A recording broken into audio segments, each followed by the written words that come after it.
checked in, and they go, "Oh, somebody else from Port Orford, Oregon just checked in here." And then I go, "No, it couldn't be them." Because I know that wasn't us. And Tim, when you get back, I have your book for the updated municipal code and all that stuff at the office. So whenever you get back, we can just hit code so you have it. Okay. And you need my old one? If you want it, it's up to you. I just wanted to make sure, because we had talked about redoing all the ordinances, that we all probably were working from the same playbook would be a good idea. Excellent.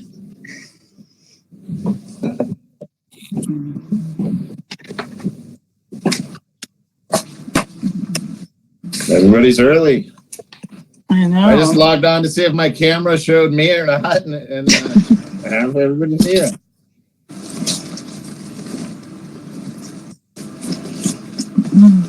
It's a Greg Tidy arm. Mm-hmm.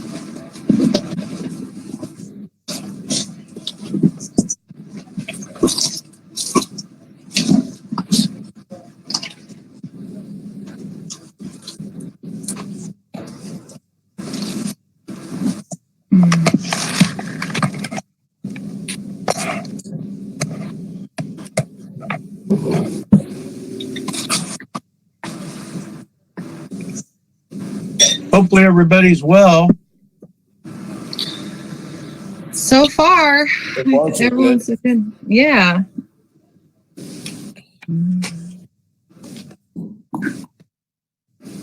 I had to get rid of my RV, Tim.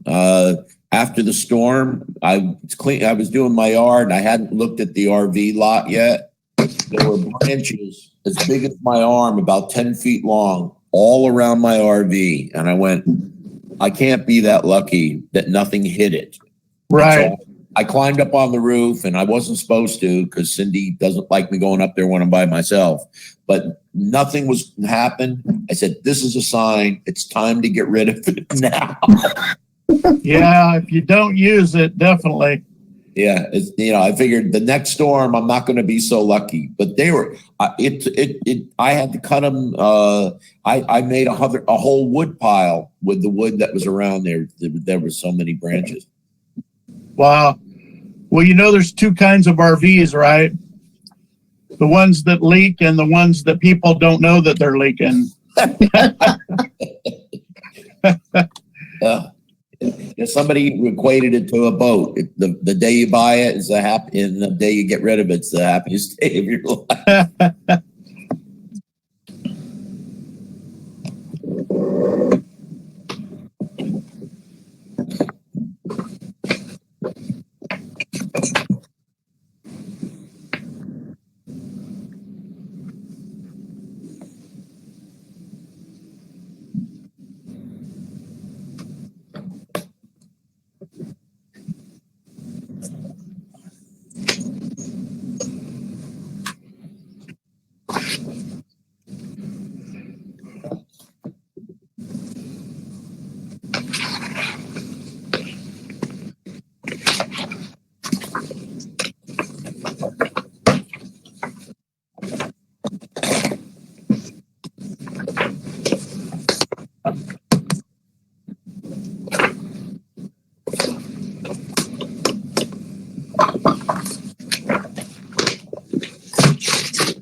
Did you guys hear what happened in Coos Bay and North Bend? So they have an emergency team that's supposed to meet. So of course they got called up for the tsunami, the warning, and not the warning, the notification. And they were going to try out their system and everything. It's brand new.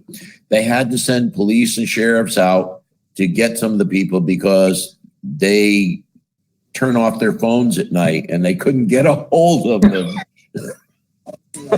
Well, so when we got that warning here, I got a phone call from Monica, the Curry County emergency person, because she was trying to get a hold of all the city managers to check in and make sure damages and anything like that, which obviously there wasn't any. But she said all the sheriffs down in Brookings and Gold Beach were running the beaches because everyone had decided to go swimming and thought it would be good. And a few people were lost because they were taken out by the tide. Yeah. Yeah. So she asked if we needed them up there. I said, no one's running at the beaches that I know of yet. I'll go down there and check, but no, we're good right now.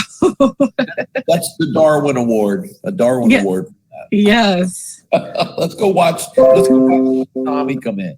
I know. I was like, oh my God. Granted, yes, I did go sit out at Paradise Point, but just to make sure I didn't see. I did. Going down on the beach. Yeah. But there was a really neat video of the volcano from space. Yes. That was pretty neat to see.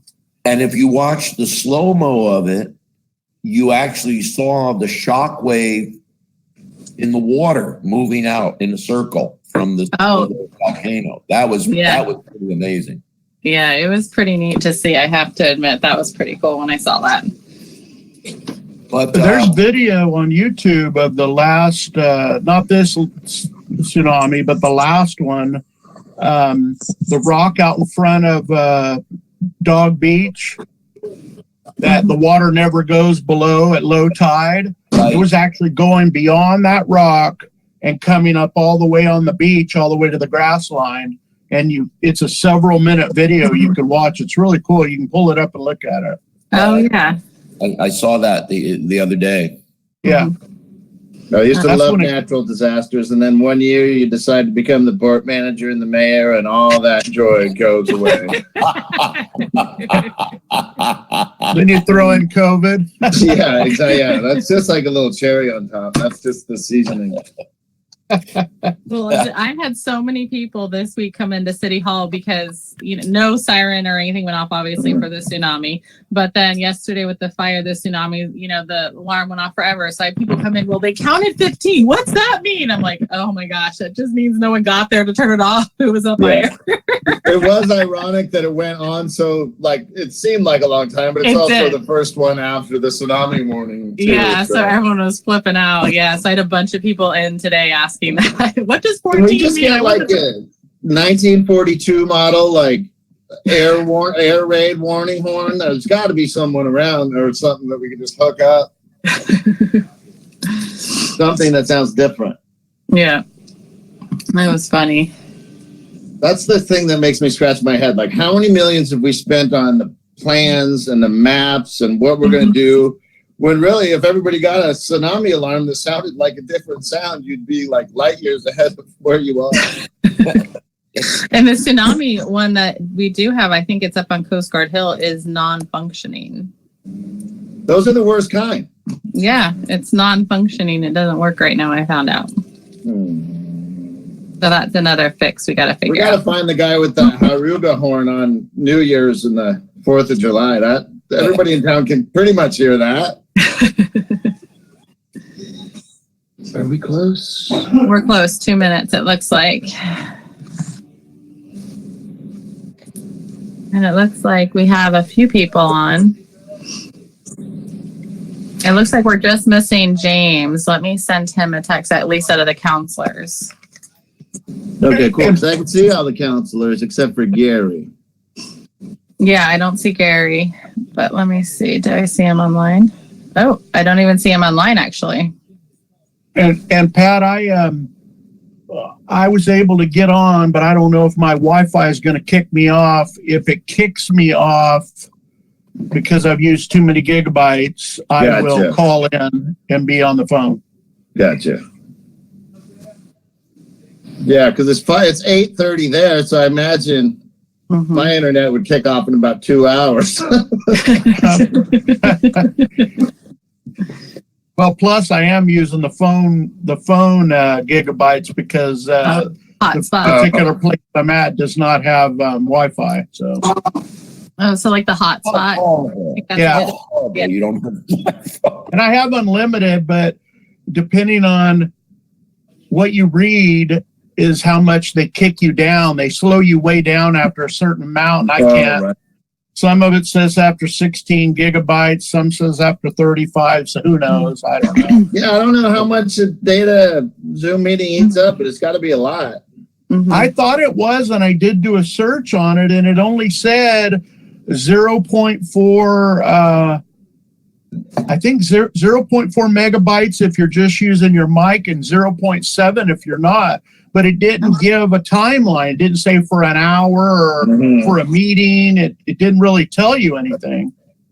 So we're going to find out after tonight. Okay. So let me start the recording real quick. Okay. Okay, This conference will now be recorded.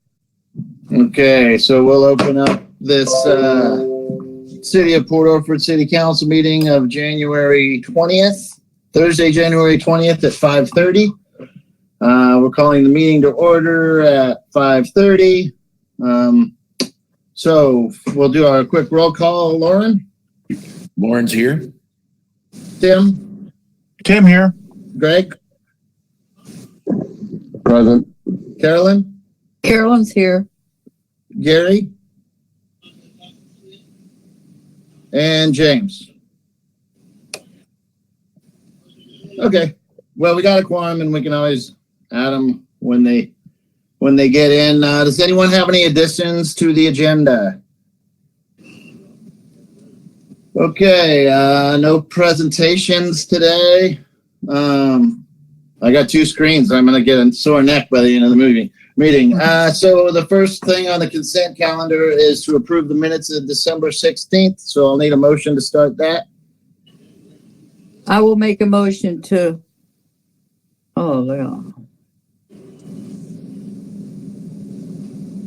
to accept the minutes from the meeting. December. December 16th. All right. I second that motion. Okay, so we got a first and second on the motion to accept the minutes for December 16th of 21. Anybody have any discussion on that? No. Okay, I will call for the vote. Carolyn? Carolyn, yes. Greg? Yes. Tim? Tim, yes. And Lauren? Lauren, yes. All right. Moving And on Gary- down. So number 5, the annual calendar, the housekeeping. Jessica put together updated copy of our municipal code, council rules, and a list of current committee commission memberships. Thank you very much for doing that, Jessica. I hope it's something we do every January. Way to be proactive on that. Does anyone have any questions on that? Or Jessica, was everyone able to get their packets? We're good. Yeah, I think Carolyn didn't come grab hers. Greg got his, but then Tim also, but obviously we know he's busy traveling. So, Okay. Well, okay. So I'm guilty because I haven't picked mine up. So I wasn't trying to throw anybody under the bus there. Okay. So nothing more to report on that then, Jessica? nope, we're good to go. And I have we're going to actually planning and Parks is going to get one too. So that everyone has the same playbook that are on the committees. Awesome. Awesome. Thank you. Okay. And then we're moving on to citizens' concerns. We are back on Zoom. So we will get through this. Please, please speak the items on the agenda. Who's first?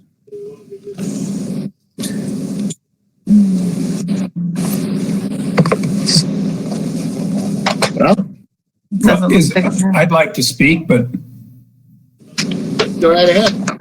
I first want, I'm Steve Lawton, 710 Jefferson Street. I first want to extend my thanks and appreciation to the public works staff. If you ever drive around town, you see how hard they're working. They're doing a great job. So good job, John, and your staff. I want to thank you that people appreciate your hard effort. Tonight, I'd like to just speak in support of the vacation rental moratorium that's listed on the agenda as item 8B. I think by issuing a moratorium on business licenses right now for vacation rentals and short-term rentals makes sense, which is going to give time for the Planning Commission and the City Council to investigate this issue and develop appropriate ordinances that govern these vacation rentals. It'll also help our city out as we try to resolve our water crisis. The other item I want to speak to is on the draft of the water curtailment ordinance 2022-04. On page 36 of the packet, under section 1305.080, item 3, it states the use of water by a golf course to irrigate any portion of its grounds except those areas designated at tees and greens. I'm just assuming that that's an error of inclusion, that the staff was probably just using another community's ordinance as a model and included it. But I can assure you it's raised a lot of concerns in the community. And I would like to see if that is indeed an error of inclusion. And if the city council can confirm that the city's not obligated to or planning to provide city water to the proposed Pacific Gales golf course.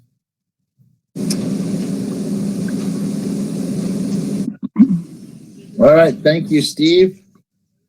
Anyone else for citizen concerns? Do I get a confirmation on that, Pat, or will that just be brought up in a later? Well,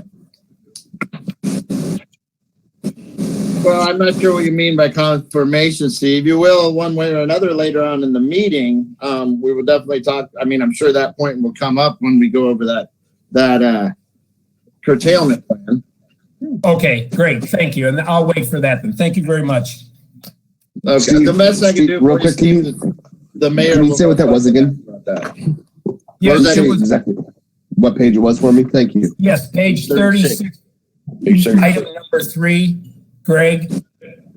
The use of water by a golf course to irrigate any portion of its grounds except those areas designated at tees or greens. Thank you. I'm sorry. Okay. I missed that. Any other citizen concerns? Yes, I'd like to speak. Go right ahead. This is Ann Valisis at 608 Oregon Street. I want to thank you all for your public service and appreciate this council working well and making headway on so many important and challenging issues. I have a few things I'd like to address on your agenda tonight. I also support the pause in short-term vacation rentals until a good ordinance is developed, because I think it would prevent what could be a rush that would basically be counter to the aims of the ordinance, which is to save our residential housing. So I support that. With regards to the water curtailment ordinance, I also very much appreciate the city's working on our water issue. And I have a few comments. I appreciate the recognition of citizens growing food and gardens as essential. Under 4D, there's the yellow part in bulk sales. And I encourage you to ask more about bulk sales of water. I don't really know about it, but I want to know what they are. And I think we should understand that better, because they probably should be curtailed at a second or third level of concern instead of the fourth. And I am aware of other communities getting into trouble with farms buying and hauling large amounts of water during drought. So I'd ask you to investigate that and think about that. And I would also ask you to remove that golf course provision number 4 under non-essential commercial use, because we don't have a golf course in our town. And it's my understanding that we're not going to be providing potable water to the proposed golf course out of town. And moreover, even as it's written, it sounds like the greens and the tees of the golf course are considered essential and have a higher priority than many other water uses of city residents. So I think that needs to be removed. Finally, I remain concerned that this curtailment approach is tiered to drought conditions only. And based on what staff has reported at recent meetings, I urge you to support the staff recommendation to put a temporary hold on new water hookups until we have a solid plan in place to fix and improve our water system. And I hope that our city can be in a position to tap some of the federal monies intended to improve failing water systems. So thank you very much for considering my comments. Thank you. Anyone else for citizen concerns? Yes, please. All right, go ahead. Please state your name and address. This is Brett Cecil, 42764 Port Orford Loop Drive, or pardon me, Port Orford Loop Road. I want to say Happy New Year to all of our city councilors here. And thank you for your consistent hard work in our small town. I want to say Ann Velisis, ditto. I agree with Ann on what she's saying. I had something that I wanted to bring up with you. I attended the Board of Commissioners meeting yesterday. Mr. Boyce made presented to the other commissioners let me back up just a little bit. On January 5th, the previous Board of Commissioners meeting, there was a presentation made by a gentleman from the Association of Oregon Counties, and Mr. Boyce had him come in and bring this presentation because he was wanting to put together a study for water use throughout the entire county, all of Curry County. And I attended yesterday's Board of Commissioners meeting where, again, he brought that up as an issue for them to vote on, and he wasn't supported by the other commissioners.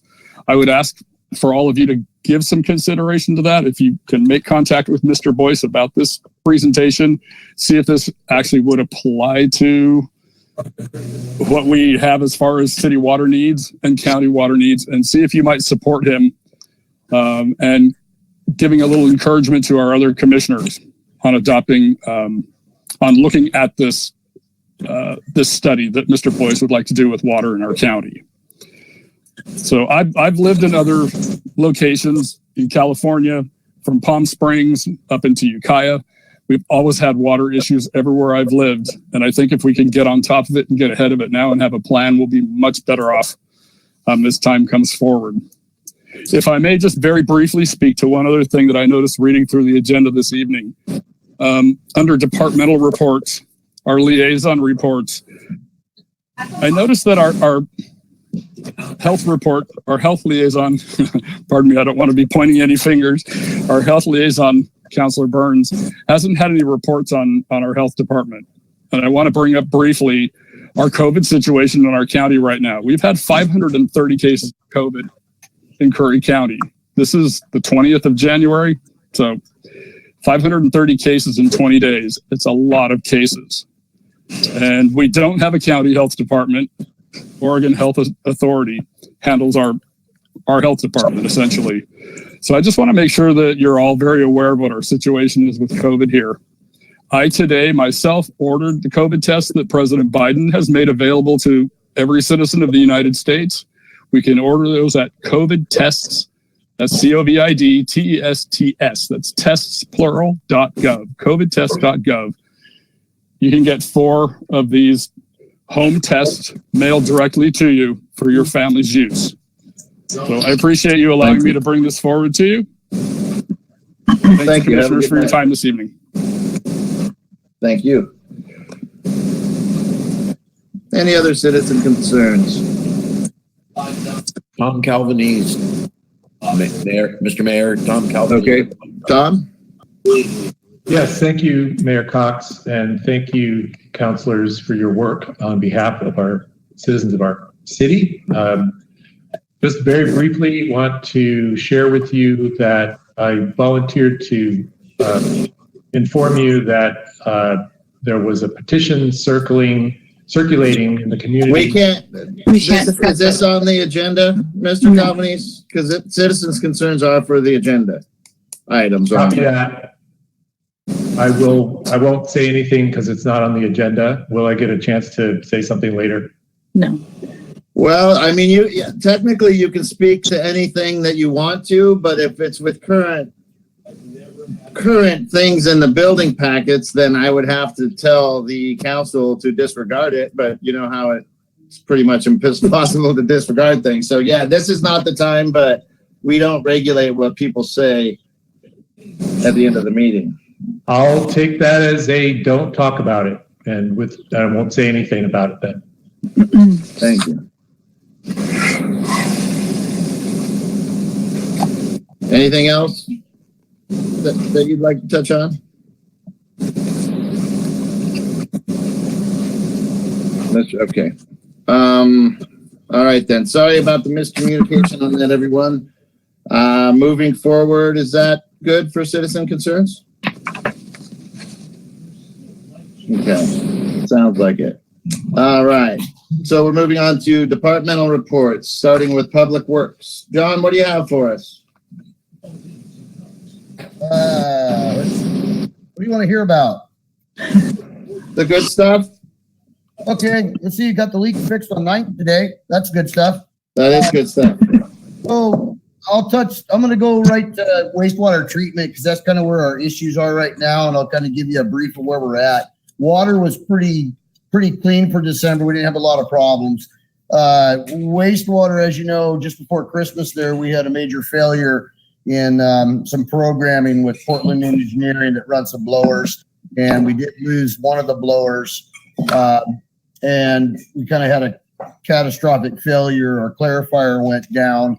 So through that week there, we ended up putting the east clarifier on that was installed, I believe, in 2005 and had less than 18 hours on it, and was told it didn't work, but it kept us out of a situation that would have got us in some issues with DEQ. And we put it in service and we ran it for about 6 days.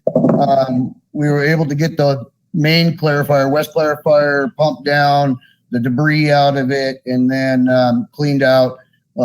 We had South Coast come in and help us with the cleaning of the bottom of the tank. It's 30-some feet deep. So we got that done and found out that the electrical controllers for the amp controllers for the motor were salted up basically from the salt air. So we got those cleaned up. We were able to get it back online, and we switched back over to the main clarifier. Most people know we got spending about $30K. We got blowers ordered. We've got at the same time our muffin monster went down, which grinds all the rags. So we got a new one of those coming, and a couple of blowers, and that's probably a third of what it's going to cost to make the rest of the repairs. We're still looking for the controllers for the blowers that they basically run off of sensors in our anoxic basins, and they increase and decrease the blower speed as the oxygen is depleted or needs to be increased. So that's maybe around $20K. I'm still waiting on another quote to see how that's gonna shake out, and then we got to get Portland Engineering down to unlock the other VFD that runs the system that we couldn't get unlocked. So the crew was pretty creative, and we've swapped from one VFD to another to get the main clarifier back up and the other blower running, and did some things. So we're back up. Plant is running as it should, and processes are working really well. We've got some valves down there we found during this evolution that are seized up because they haven't been operated in many years. So we're going to have to replace a bunch of probably four or five valves. And then once we get those down, right now, the valves that are frozen are the ones that let us escape to the ponds during an emergency situation, which we had, and they're frozen. So we don't have a way of bypassing the plant right now if we have a situation.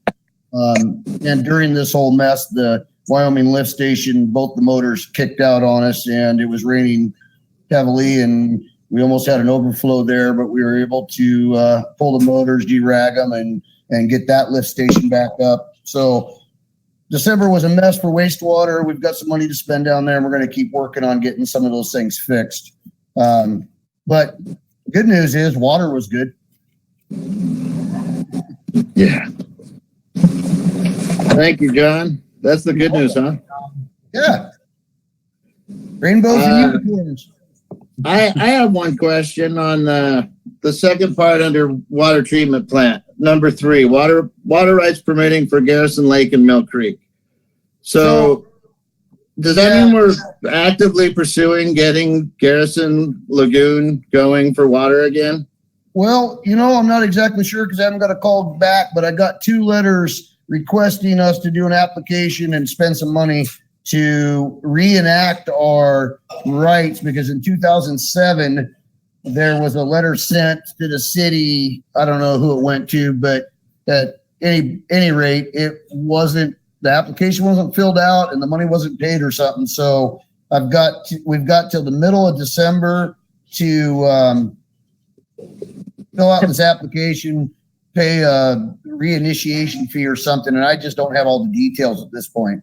So they're sitting on my desk right now, and I'm waiting for a call back to figure out what we have to do. So right now, it looks like the Garrison Lake and Mill Creek, I think it is, or North Fork. It goes over towards Knapp Road, whatever that drainage is. I can't remember the name of it.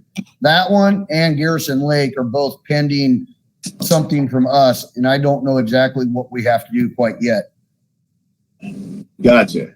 So that's basically, they just sent us a letter saying that our water rights were expiring, and so I guess my question, it's not a loaded question, it's just, are we pursuing Garrison Lake as a water source still? Well, from what I've from talking with those folks, it is really hard to get water rights back. So it is always best to keep them in case you do end up in an emergency situation. So depending on the cost, I think we should probably pursue it just in case we have an emergency someday and end up putting a pump over there or something. I don't know. For fire protection, you mean? No, that's what I'm trying to cut away, and maybe it should be an agenda item because it's always in the background and it always comes up, and I go ahead, Jessica. Well, the thing is too right now, because the only emergency water source we have listed with the state is Garrison Lagoon. Correct. And so we need to keep that as a water source as the rights right now until we turn around and change that and get the emergency water source listed. Right now, that is the only one that we have listed with them. And it's extremely difficult to get it back once you give it up or don't get it. So I'm not saying that because we should keep the water right for fire protection and all that other good stuff. I was just wondering, like, if we're pursuing that as, rebuffing that system or making it an emergency system since it's not hooked up anymore. Like, I just didn't know how far we were chasing it out. Yeah, no. I think just retain the rights for right now, because I think me and Jess talked, we're going to tear the pump shack down and get rid of all the stuff that's in there and cap those off. But since those lines, from what we can tell in the plan, still run to the plant and still run to the lake, right? Cap them off, get rid of all the old electronics and the motors and all that stuff because it's all ruined anyway. And then retain it in case we do pursue an emergency type pump situation to where, Hubbard's goes down or something. I don't know. It's our only plan B. No, I know. What if our emergency water source is full of salt water? Right. Well, that's the whole thing. Will it be treatable? Probably not. But so maybe you end up with non-potable for the money, for the months that you need it. I don't know. I really don't, Pat. No, and there are towns that have non-potable all the time. So, Tim. It seems like to me, I remember if we were going to use that as a source, we had to pump so many gallons per year over to the water plant. So you might want to check into that before you gut the system. I don't know. I can't remember, John. Well, right now, there's nothing usable in that pump shack. After our inspection this summer with the RCR guys and the engineer, it's so antiquated. All the motors are seized, all the electrical panels out of date. I mean, there's really nothing usable there besides the piping itself, Jim. Okay. It had been flooded a while back, and that's when it all went down. Many a times. I mean, from looking, we peeled the door off of it. It's really ugly inside. Well, yeah, it was literally underwater for quite a few years, I think. That'll do it. Yeah. And it sounds like Gary is here now, and I believe James Garrett came in around 5:30 or so. Yeah, that's correct. Okay. And Gary is here. Okay, does anyone have any other questions for John on the wastewater or on the public works report? Okay, moving on to administration.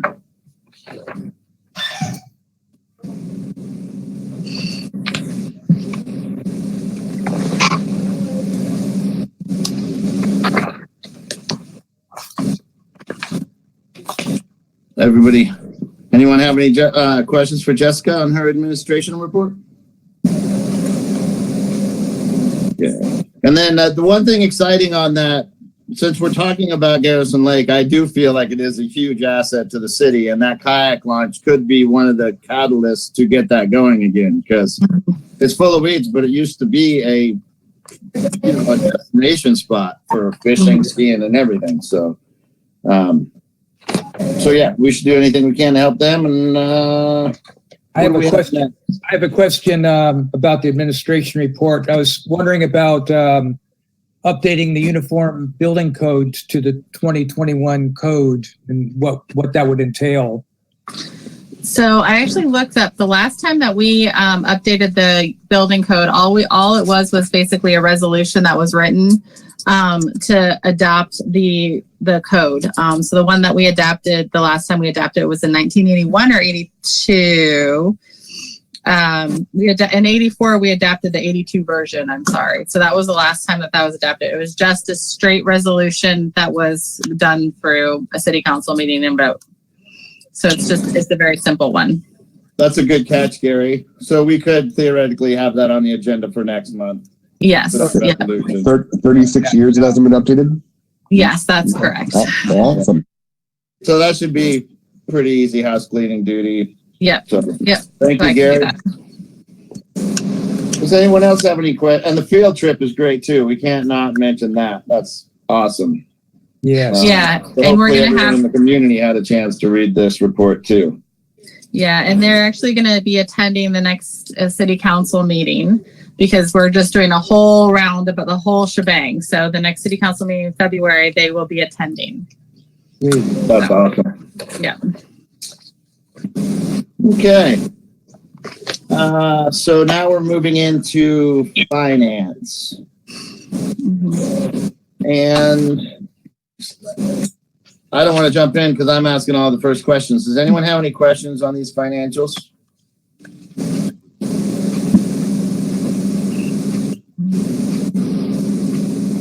Okay. Unfortunately, I have some questions. So I'm looking at this group summary, and the big first question is the year-to-date activity and the budget remaining are exactly the same on each bottom line there.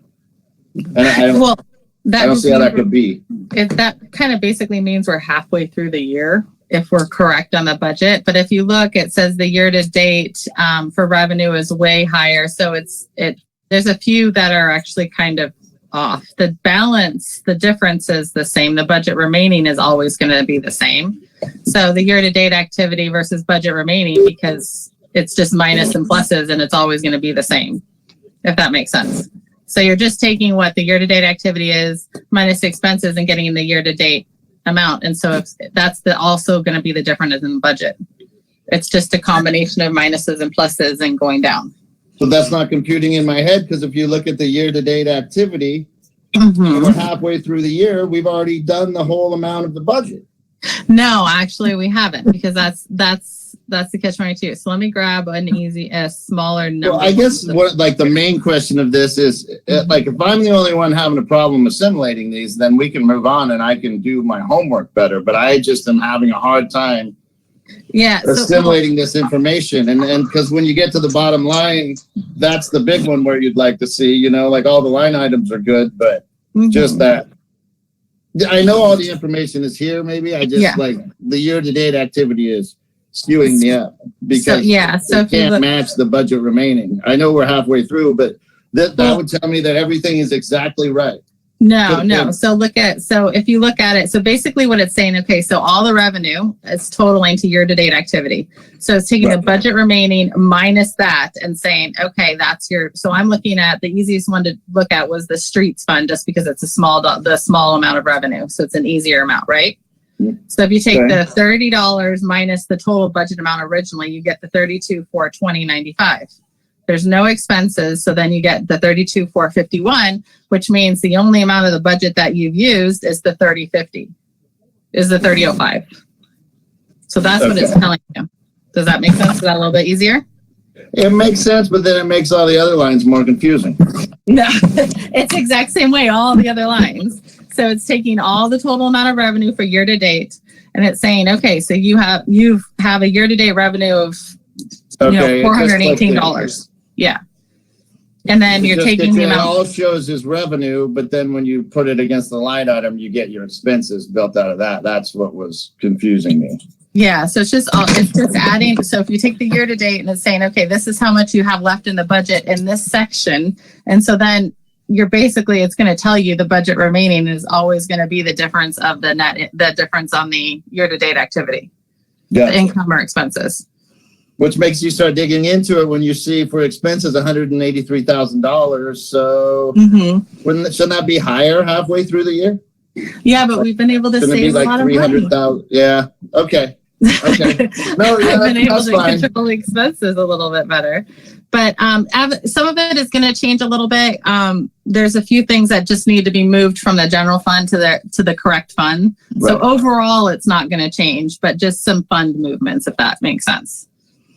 Absolutely. Yeah. Just cleaning things up. It totally makes sense. Yeah. So, and then after that's cleaned up, we'll be able to see where we are with the whole budget. Like after all these line items so you'll be able to see. So each fund, you'll see kind of the differences. Obviously the total. No, that's what I mean. The total for all those funds is what I'm looking for. Yeah. The total for the funds is going to change just a little bit, just movement. Okay.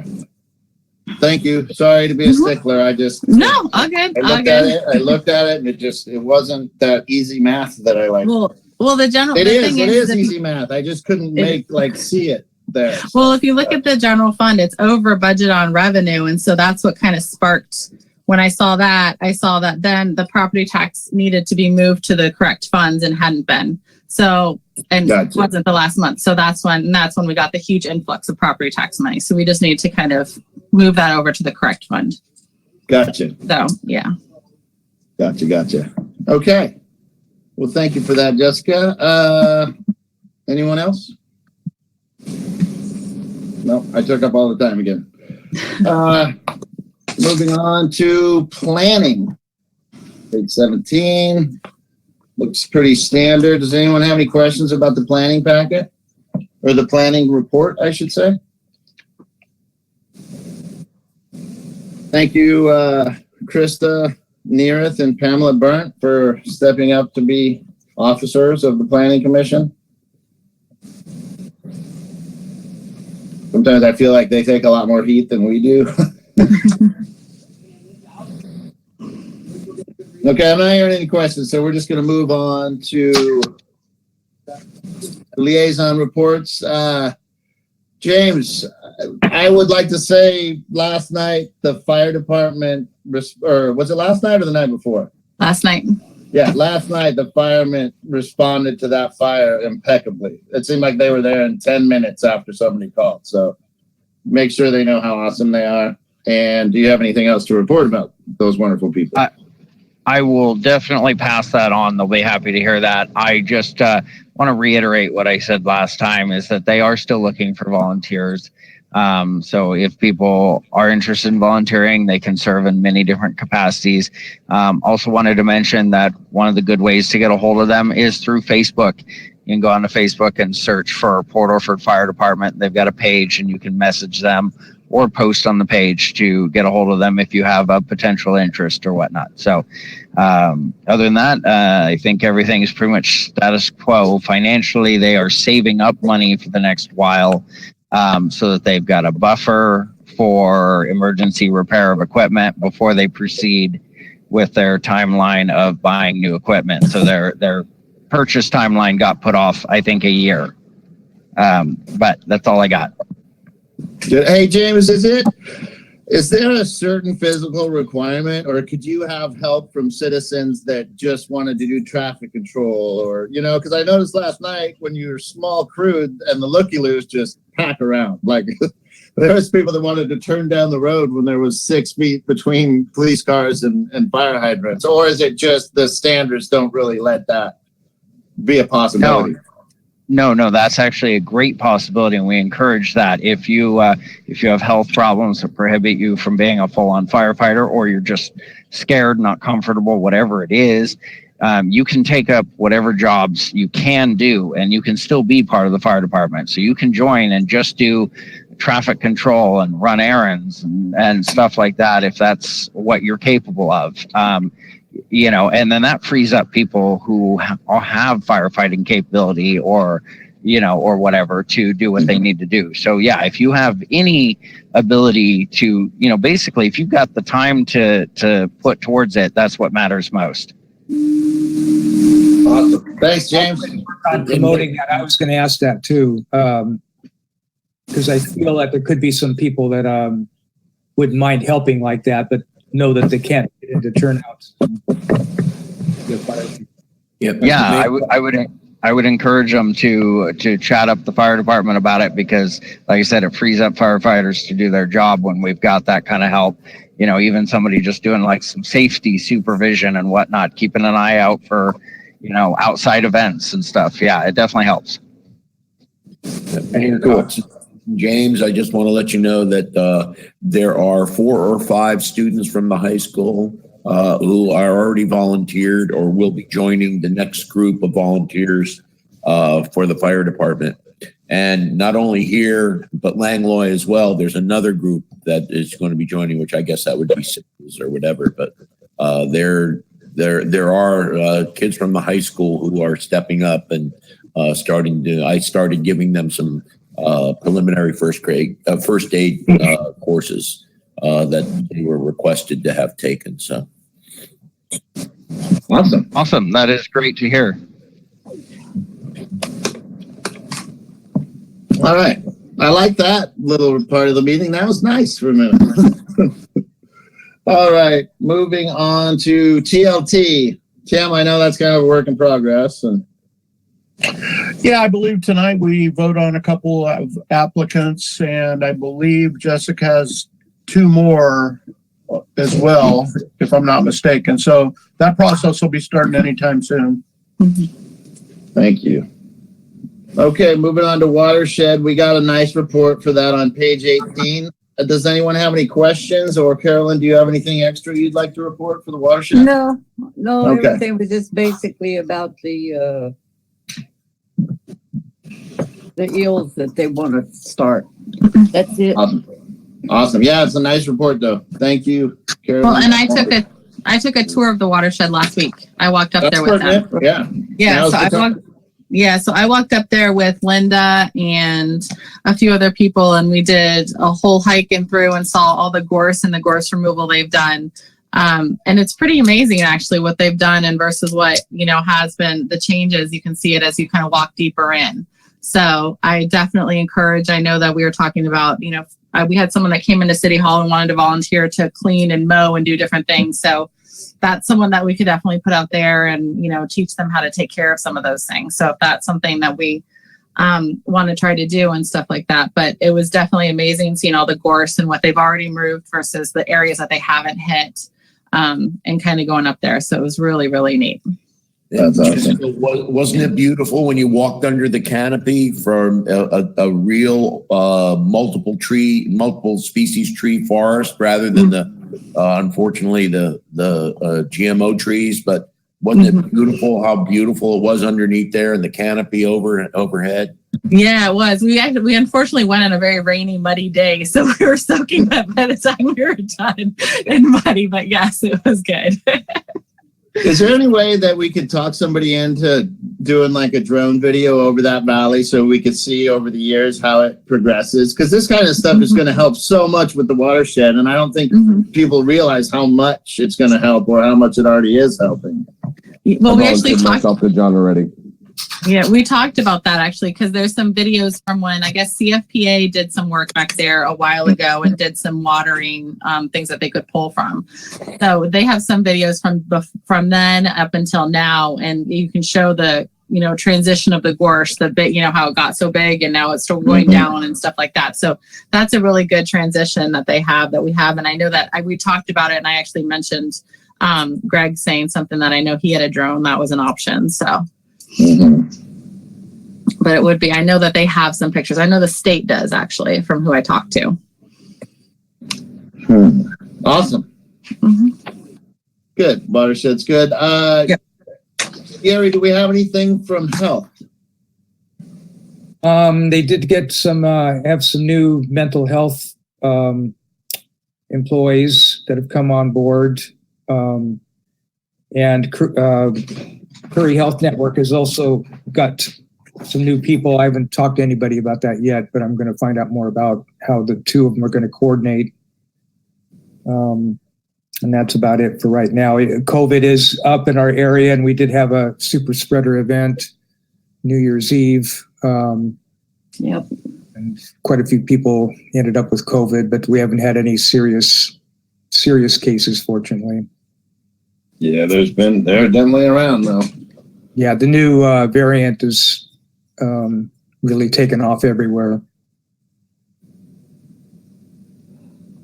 So it's good to keep those masks on and for people to be vaccinated. Vaccinations seem to be a key to not getting too sick if you do get it. And boosted. And boosted, yes. Oh, Carolyn? For those that are interested in getting the vaccine or the booster, the place in Gold Beach that delivers meds and stuff, I can't remember their name, but they're giving the shots. I just got mine Tuesday. I just walked in and no trouble. In Coast Community doing boosters, it's good to do an appointment, but they're doing all of the different vaccinations and boosters, and that's right here in town. So the new clinic I'm really impressed with our new clinic. We just, Susan and I just had our first doctor appointments, and all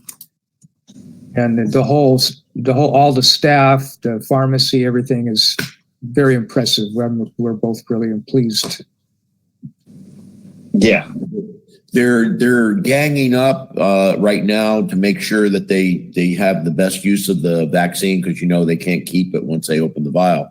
So that's it. If they tell you that you have to come this day or this day, it's not because they're understaffed. It's just that they want to make sure they use up all the vials that they open on that day. They don't have to throw them away or waste them. Thank you all. The port crab season, a little less crab out there. Price went up a little bit though, so still holding on that. The redevelopment, I'm just going to go ahead and give you a good redevelopment report next month. I'll get my ducks in a row and give that to you. And then at some point, the port probably will be coming to the council with a presentation. But right now, things are going good. Everybody's fishing. So, new year. Greg, what do you have with parks? So parks meeting, we went over to fundraisers and stuff. Also at the Buffington Parks, we took down, I think, 13 trees near the skate park that were really dumping all sorts of pine needles and stuff down in the park. It's been a problem since we've installed it. And we cleared some land for possible expansion of a little bit of skate park area to improve our children here, along with improving the playground. So still looking forward to the disc golf course and everything else. We're just trying to get everything ducks in the row. COVID sort of is we're trying. It would be nice. And it looks like the 4th of July has their own committee. They came to us and asked if we wanted to be a part of it, but then citizens stepped up and they performed their own committee and everything else. And it looks like the 4th of July will be a go with hopefully it looks like a parade this year. So that's an update. Thank you, Greg. Emergency management, Councilor Burns. We just got getting 5 pallets of PPE. It'll be part of the plan for our caches. We're starting to try to figure out where we're going to have some of these caches, and we'll be talking to Jessica and the fire department to see if we could get a couple containers up by the fire department at Cedar Terrace, and working on the container on Jackson Street above the school, and try to include that in our whole program.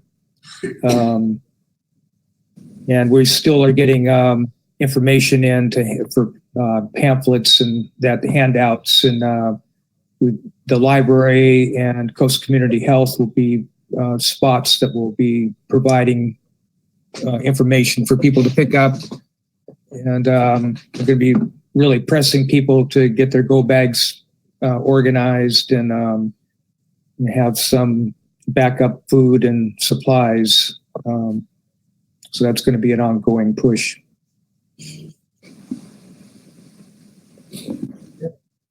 Thanks for all your work on that, Gary.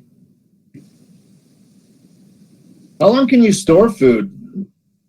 It's all got a date, and it depends on how much you spend on it. There is food that will last for 25 years.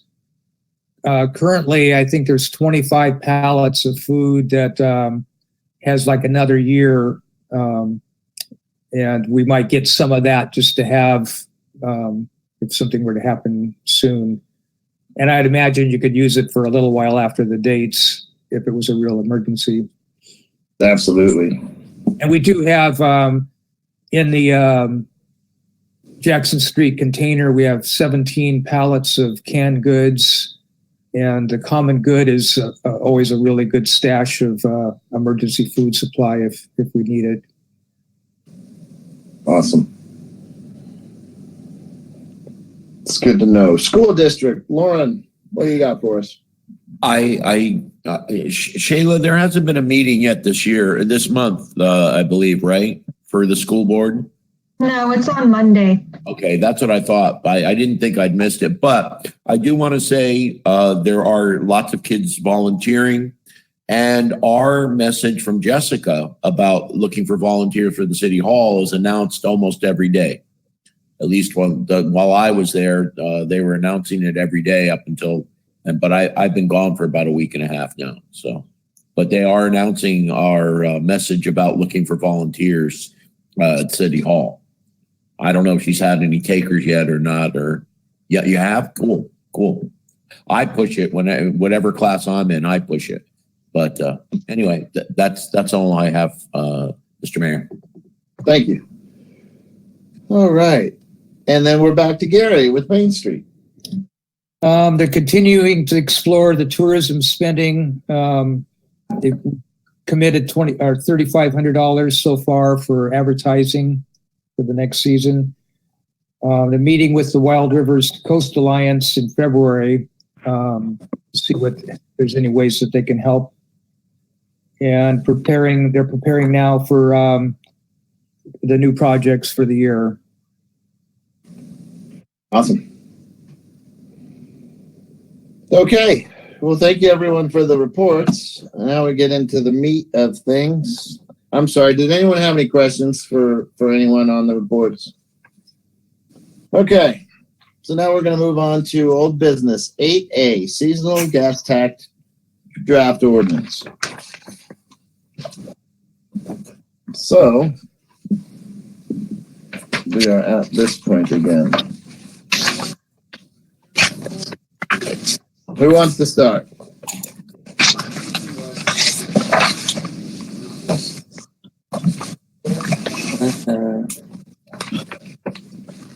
Oh, that's right. The resolution's in the back. Yeah.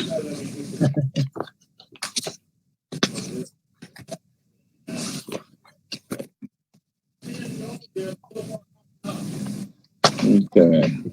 Well, we could do this a couple of different ways, but if we had Tim has his hand raised.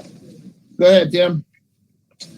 The only thing I just want to remind everybody, we're voting on this to send it to the citizens to vote on it. So, we're doing the right thing here. We're handing it off to the citizens to decide if they want to support it or not. So we're not doing anything here that's, out of the ordinary. So anyway, thank you. I don't have any problem with it the way it's written. And I'd like to add, and thank James for that packet that he'd sent out. Successful cities educated their people very well about how this was going to be used and what it was going to be used on and those type of things. So we need to think about that. How are we going to send out pamphlets? Are we going to have, meetings? What are we going to do to make sure that the public understands what this is? Well, right now it's just going into Public Works. Where does it delineate it on here? Oh no, I'm not. I'm looking at the resolution, not the ordinance. If I may state, it does seem like there's a couple of small things that we do need to decide on. As written, it's more or less fine if we agree with the April 1st through October 31st date period and whatnot. But that's something that we need to think about. Is that the date period we want? And then also we want to make sure that is clear. But I think that was the only thing that I was thinking was a big deal, was just making sure we had that figured out the way we wanted, and then it's more or less ready to pass on, I think. Mm-hmm. Yes. It's all pretty basic. It's just copied from somewhere else anyway. There is only one thing that I have a question on, and that's the third, be it resolved. The 2 cents per gallon will be imposed on all motor vehicle fuel dealers within the city limits of Port Orford. That puts the card locks and the port in the city of Port Orford. So those are people that will not have tourists paying for the gas. That will be a tax on the fleet of the Port of Port Orford and like the logging companies and everybody that uses card locks. So it will also, like with that wordage, it will affect our community more than it will, just the fishing fleet and anybody with a card lock. But that is a lot of people that are working, and providing jobs. Yeah. Now that's just a statement. I'm obviously biased here. I manage the port, and I'm just throwing that out there. Luckily, I don't have to vote on it. So I thought we agreed to exclude the port and the card lock when we had our last conversations. So did I, but it didn't. Yeah. Okay, we can definitely make that change. For sure, the port, because it should have only to do with the driving on the roads. I thought it was vehicle. Vehicles. I thought is what the words we were going to use, meaning 4-wheel drive. It's 4-wheels. Well, you can fall under the definition of motor vehicles in the Oregon laws. They're propelled by a motor. They're a motor vehicle. Okay. Yeah. So we can exclude those 2 items. That's not a problem. I can do that. What about? Because most tourists are not going to have a card lock card, I'm assuming. Right. Probably most, but some do. But I don't know that that's a major concern. Yeah, that's what I meant. Like, we're not going to lose too many pennies on the dollar if a couple of them squeak in. But but a lot of trucking companies do use card locks, so that's the other side of it too. Okay. That's the only thing that stuck with me. And like Tim says, this is going to go to the citizens anyways. Lauren did touch on the fact that we're a little open-ended on where it's going, but they're going to make the decision on if they want us to spend it on, on what we have it for or not. So. Are you guys good with the dates that I have? April 1st to October 31st? Personally, in my opinion, May 1st through November 31st would be a better choice because the tourists don't really show up in April. About May is when they start rolling in, and we are trying to target, transients rather than, our local population. So totally agree from the restaurant angle too. You think that the light's coming and the sun's coming out, but then taxes hit at the same time and it's just dead zone for a month solid. It's worse than the middle of December. We had discussed keeping it to 6 months, which would make it May 1st through October 31st. I like that. I'm okay with that. Does anybody have a problem with that? Yeah.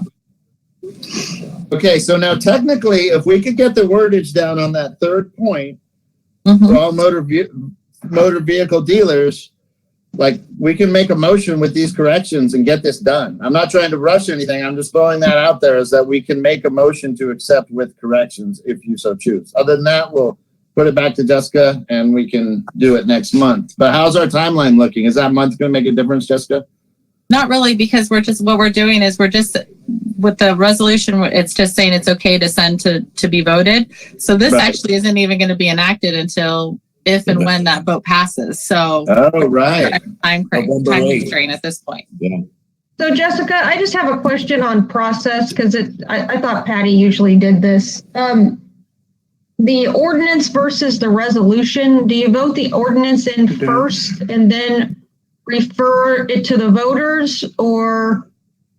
No, so when I did my research, what they've done in the past is they vote in the resolution to call to vote, and then they write in the ordinance, like this one is written, that if it like that on November 8th, the electors of Port Orford approved. So then if it is approved, you have it already written and done, and then it's good and it's already passed. Does that make sense? So you're gonna vote on the resolution to send it to the voters without having the ordinance completed in place?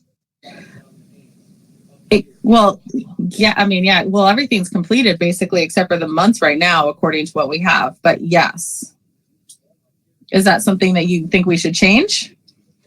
Well, I'm just curious about the process. I thought the last time we did one of these, we voted to enact the ordinance depending upon how the referral to the voters went. Well, and so it was kind of a two-step process. Like we enacted the ordinance, but we held it back until we knew what the vote was going to be. Right. Well, and we can do that. That's fine. We can do it either way. It's up to whatever you guys think, but we can do it either way. I've read them both ways. I just remember this one just from my research. Gotcha. Well, we can just get a clean answer for that too by the end of the next month, just so we measure like that once. Yeah. So that would make, because you read this and it's all great, but we're going to be taxing everyone that brings fuel into the city. So that will be taxing the port because it will be taxing the people that are delivering our fuel. And I doubt that they're going to miss out on that money. So couldn't we put some verbiage in to help there so they're exempt from road taxes, so there should be a way to make them exempt from this tax as well, because they don't use their fuel on the road. They use their fuel on the ocean. Right. No, but I'm talking about section B of the definitions. A dealer is any person who imports or causes import of motor vehicle fuel for sale, use, or distribution in the city. So technically, when they're delivering my fuel, correct, they would get taxed. And I know I'm splitting hairs here, but I'm worried about 10 years down the road, somebody turning it around and.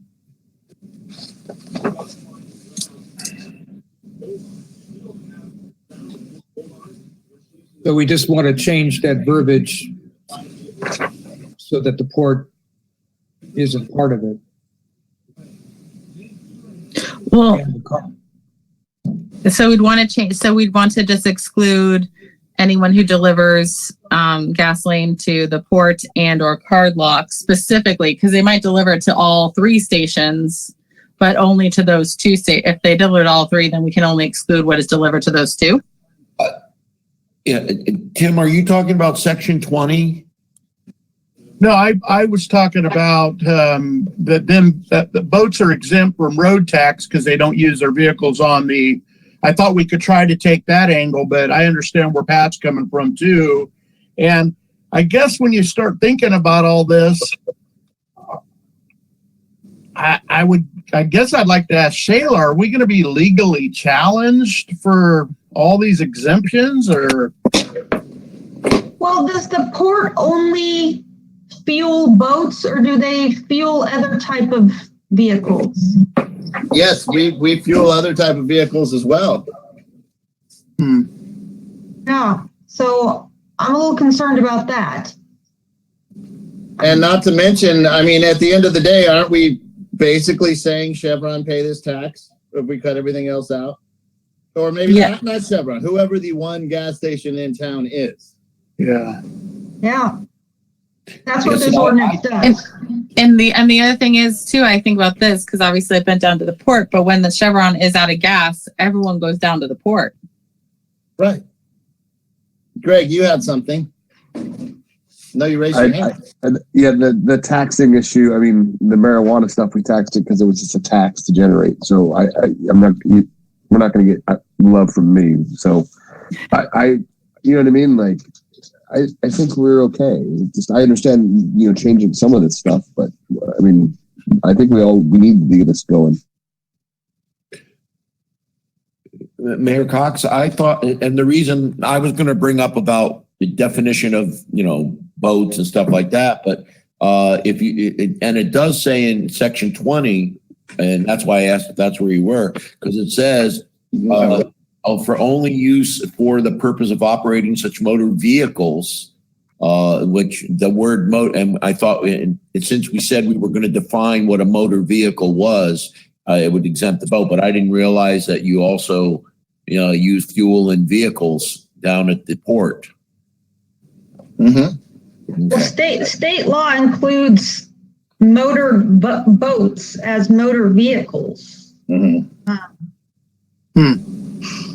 We could.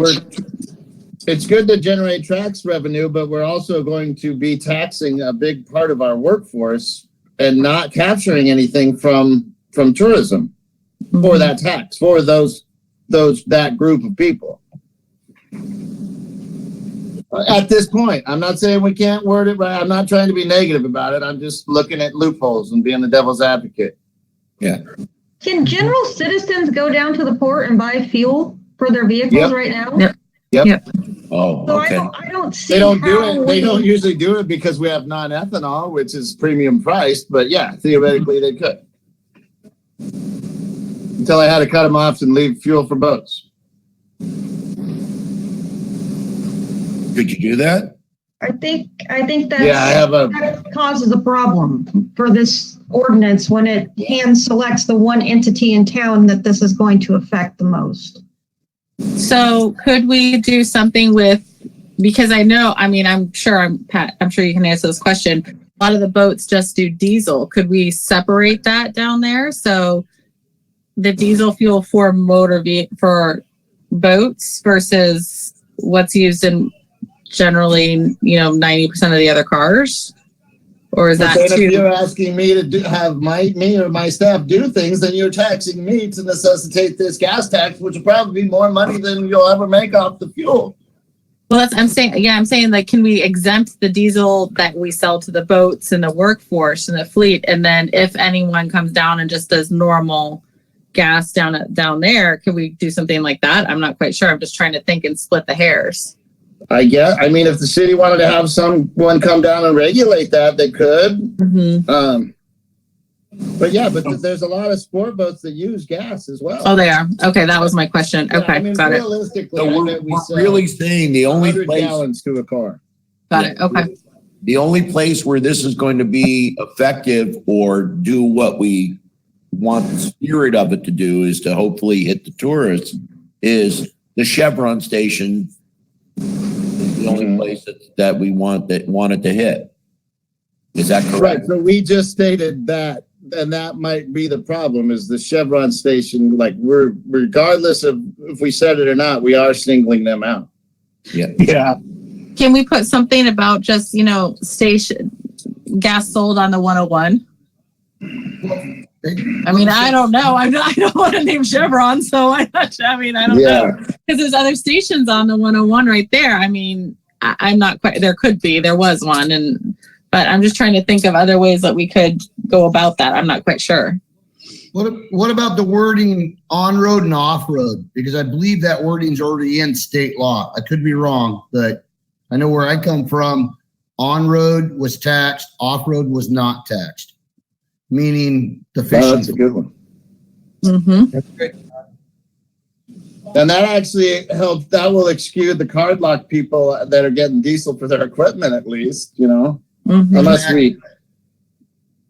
Well, that's the way it's worded up where I come from, was on-road and off-road. So fishing fleet was exempt from the taxes on the on-road.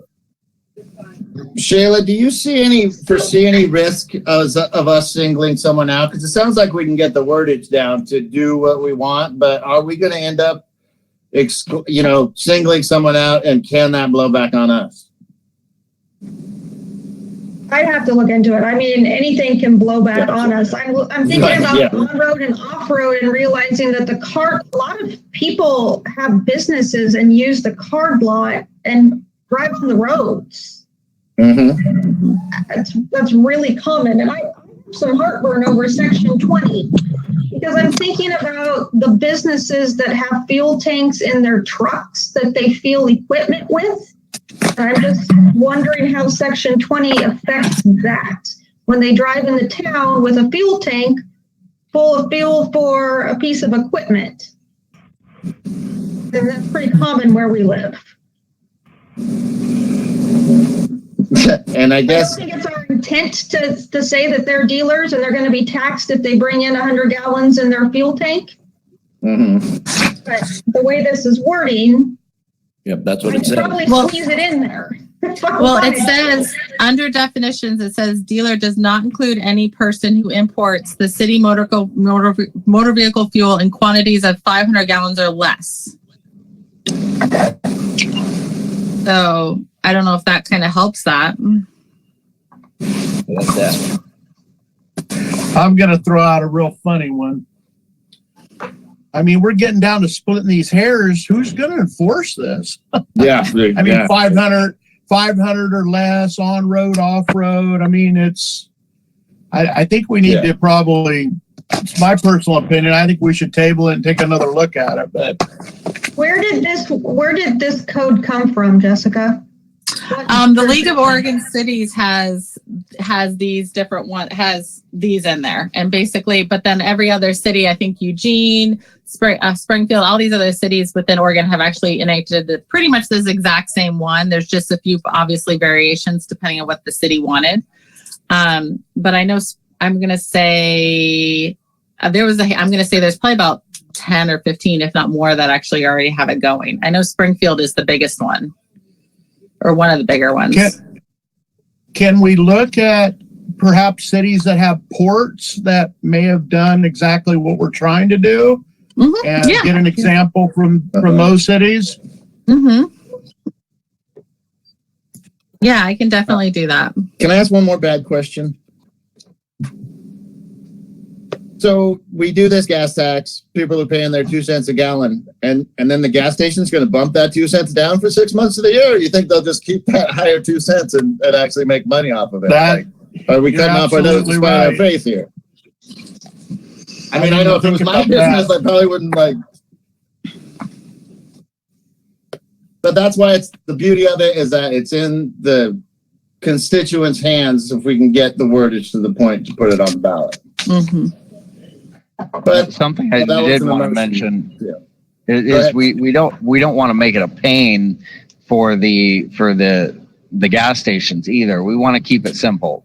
We don't want them to have to try to figure out, well, this person is getting fuel for this and this one is doing it for something else. I mean, that's just ridiculous and going to make it complicated. We need to find a way where it's simple, basically across the board. There is one thing with the card locks is a lot of card lock facilities have dyed fuel for off-road vehicle use only that is not subject to road taxes.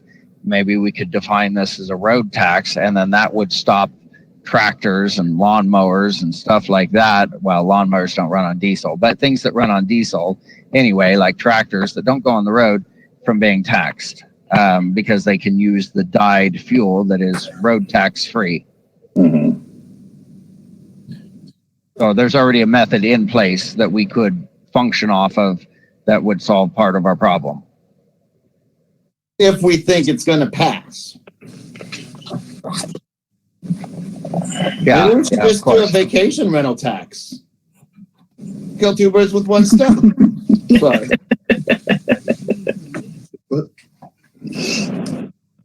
Well, I'm looking at the map of the cities according to this implementation of local gas tax paper that be like us. I'm looking at Tillamook. It just picked it out of the air, and basically their rule was every user pays for Tillamook streets. If you drive on our streets, you're using our streets, and big truck, small truck, car, whatever, you're using our streets, and you should help pay for that. No matter what you do, and that was the campaign. Every user pays for Tillamook streets. Council members were able to launch another door-to-door campaign to support the gas tax. I'm not saying that that's what we should do, but I'm just saying they just took everybody drives through town to get where they're going, and they use our streets type thing. So, I mean, the card lots, they're still using our streets. That type of thing. I mean, that was their approach, according to this. If I may second that, that is exactly what we were going for when we started this idea. The enhancement was that if we did it for 6 months out of the year, that we would be able to take advantage of the tourism to get the extra money, and then we would alleviate the stress on our local populace during the winter months. So trying to make it complicated with all these exceptions is taking it further steps beyond the original intention, which was already taken care of by it being during the tourist season.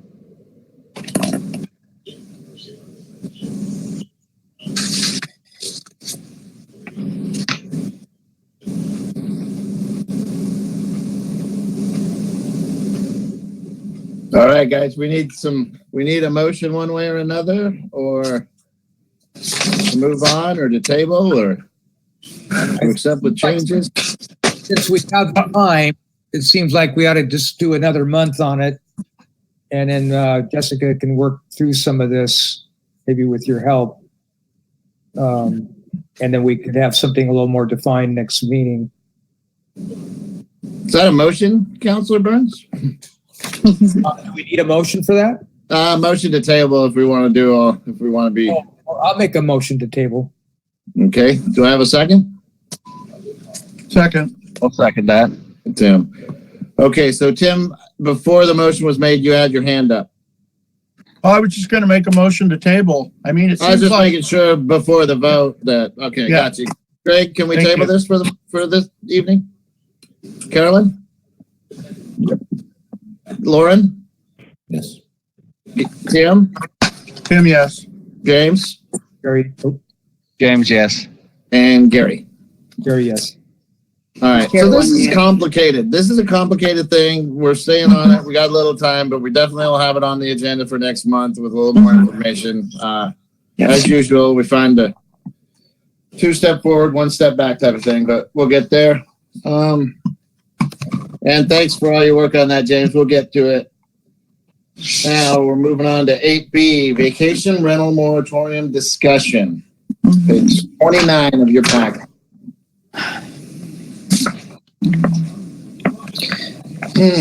Okay, so Shayla, myself, and Crystal did a bunch of research and had a bunch of phone calls. So I think the conclusion, and Shayla, you can correct me if I'm wrong, but the best way that we came about doing this would be more than likely putting a moratorium, basically not issuing any more business licenses to the vacation rentals right now. For multiple different reasons, but then that would stop that whole process. And then obviously they would be operating a business unlicensed. And so that goes into a whole nother section of the code at that point, if they tried to do it. And limit it to residential areas? In residential areas, yes. And there was, but I mean, could we make the motion for limiting or putting the moratorium in residential R1 and R2 Mm-hmm. Because moratorium, we're using that word a lot around here, and that's like the last thing we want to use if we can avoid it.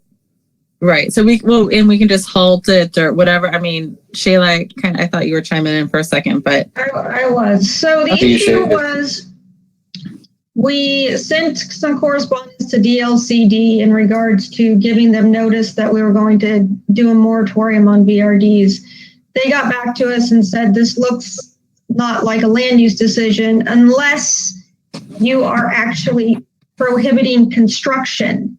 And so the issue we have two, I think, buildings that are being constructed right now that the application and process was as a VRD.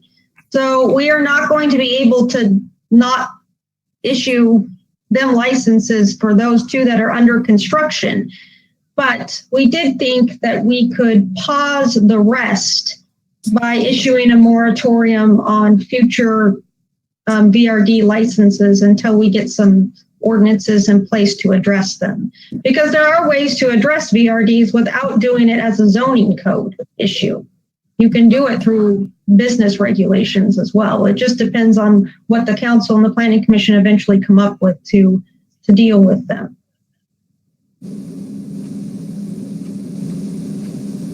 All right, so hearing from the council, I think we're at the point where we could get a motion and then have the conversation after it's made.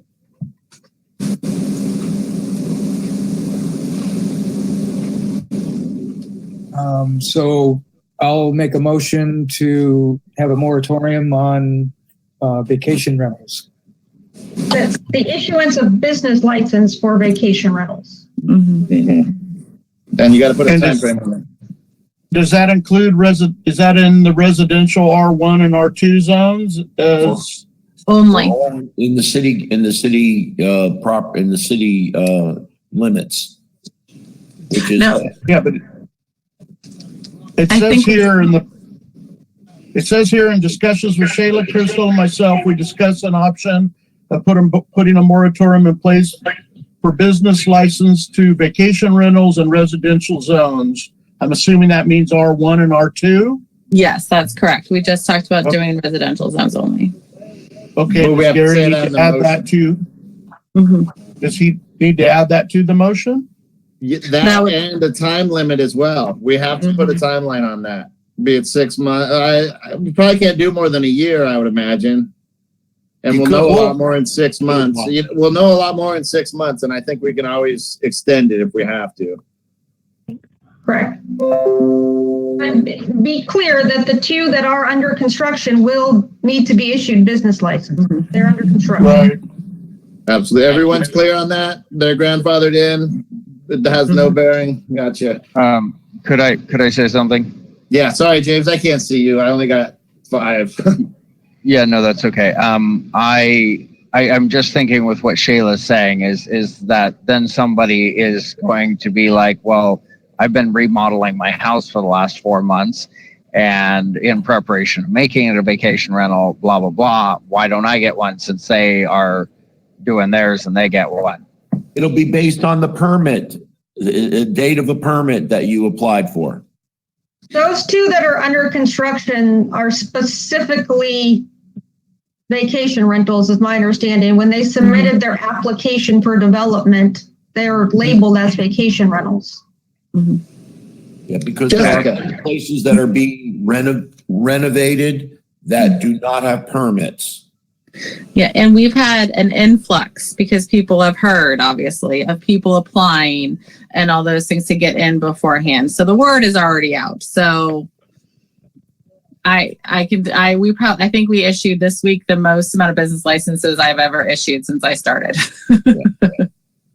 Does that kind of tell you maybe that the community is against this?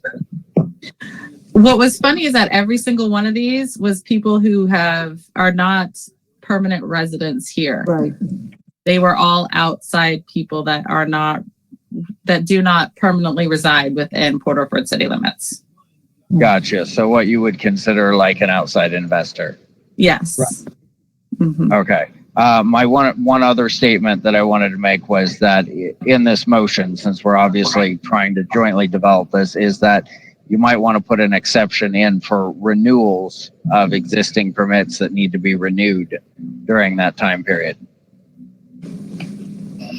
But they've already been issued. Yeah, so there, it's not. But they have to be, reissued every year. That's a good point. He is right. They reissue them every year, even though it is a continuous, just a clockwork thing. So just stop issuing new instead of business licenses. First time. New should fix it, shouldn't it? New should fix it. Yes. Yeah, sounds clear to me. Mm-hmm. Okay, so I'll make a motion to put into effect a moratorium on issuing new business licenses to vacation rentals in residential zones. We just need a length of time now. Oh, for a year. Do we think? Why don't we say up to a year? Up to a year, yeah. But as soon as we get an ordinance, then we would be able to take the moratorium off. That way, if in 6 months we make a decision, then we can drop the moratorium. Would that be, is that kosher? I don't know. You haven't got a second yet. So I'll second it. too good. Oh, yeah, that's looking better, Gary. I'll second it. Okay. So we got a first and a second on putting a temporary moratorium on R1 and R2 new business licenses for a year. Tim, go ahead. So my only question would be, it's going to take 30 days for this ordinance to go into effect, right, Shayla? So anybody could apply between now and 30 days. Am I wrong? We can say that it's an emergency and we are making it effective immediately.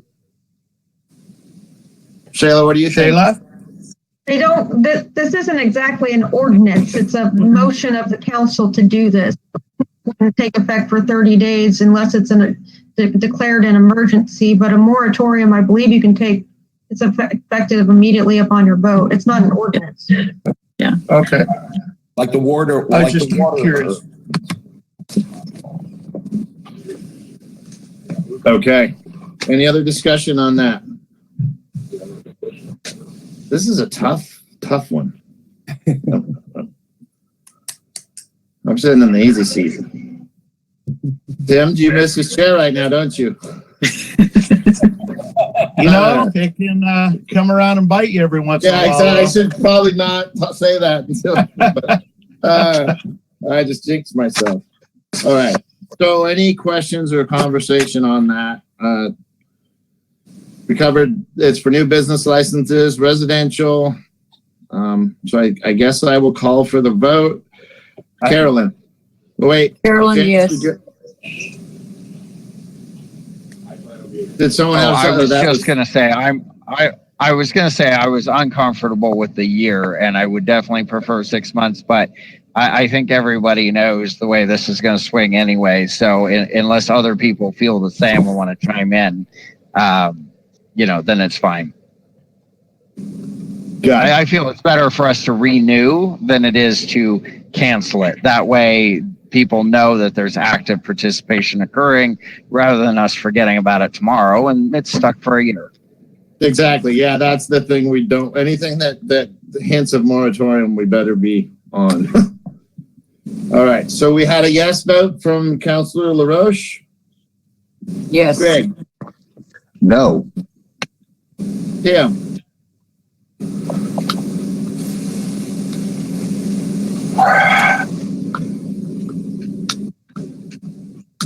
I'm going to go along with this, but I'm not, just because I'm going along with it doesn't mean I completely support it. Yes. Lauren? Lauren, yes. James? James, no. And Gary? Gary, yes. All right. Motion carries 4-2. And moving on. Okay. 8C, water curtailment ordinance. Draft review number 3.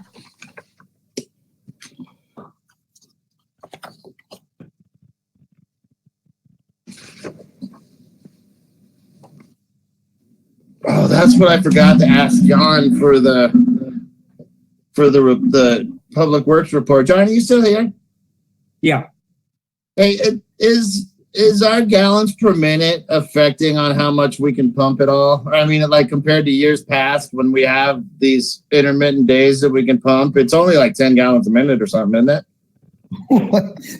I don't understand your question.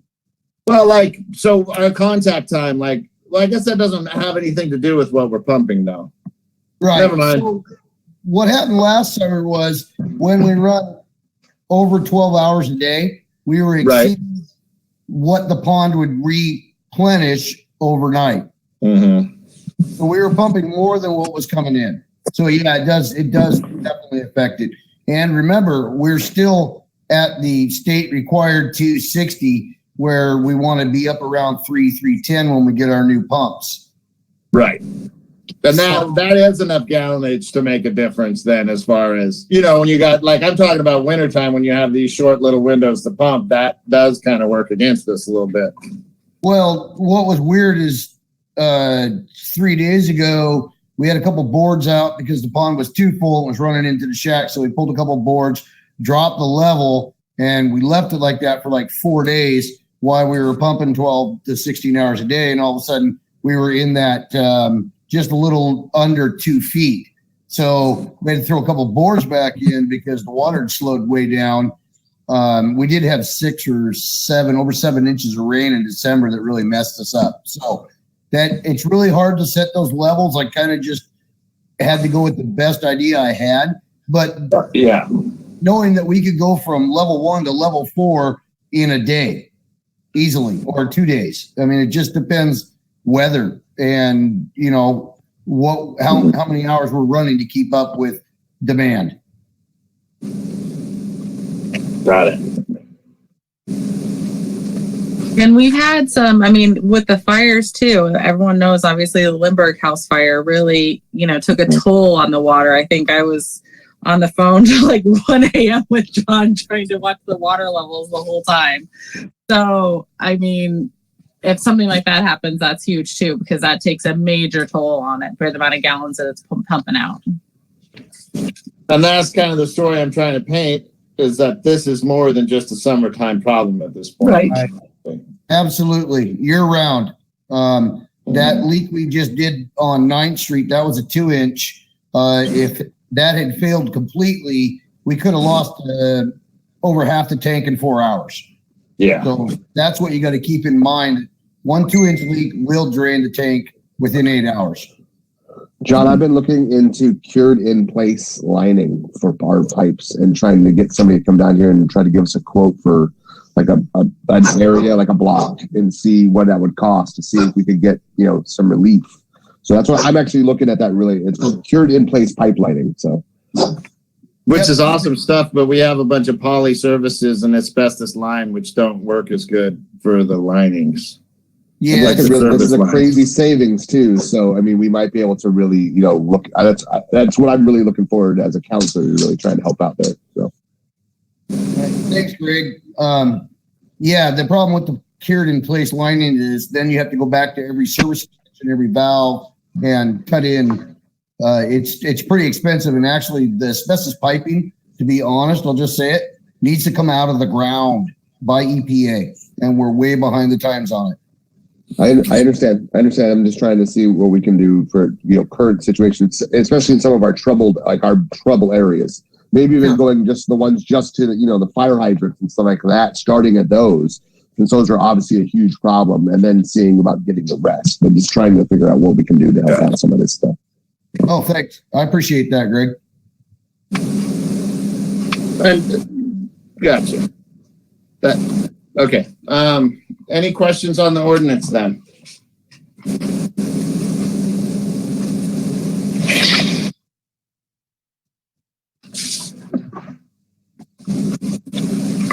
I agree. I mean, I agree. Obviously, the comments about the golf course, I think when we were writing this up, you know, we were just grabbing from all the other different, you know, just ideas and stuff like that. And I didn't even think about that. So I can strike that. That's easy strike out if everyone in the council agrees.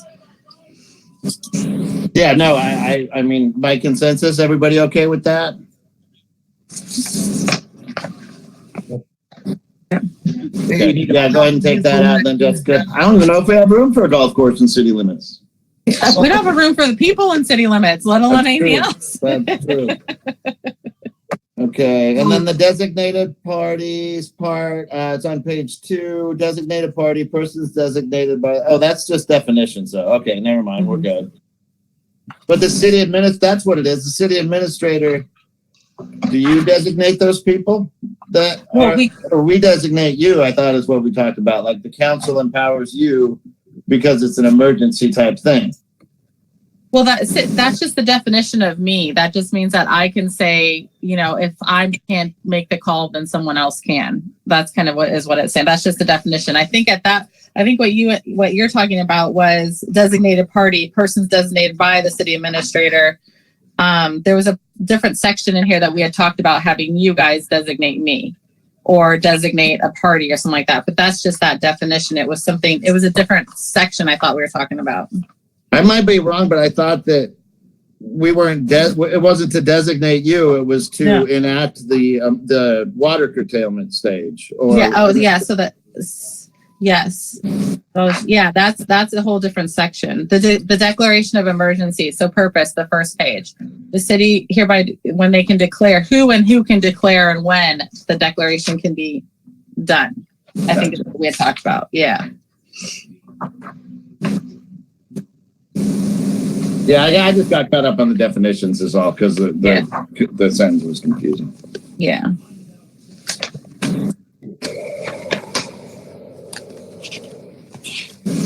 So do we need a motion for this to happen, or are we? Is this in a form you want to make a motion to pass it to a first reading, or does it need work? I mean, all we took out was the golf course language. That's pretty minimal. That's minimal enough, Shayla, isn't it? Right, but on your definitions page where it says designated party at the bottom, part of that definition looks like it's missing. Persons designated. On the first page. Oh, it does. It fell off. That's weird. Page 2 of 7. You're missing part of that definition. Thank you. Thank you, Shayla.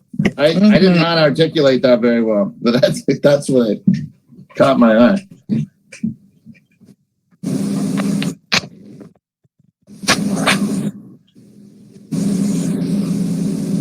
Okay, we can get that.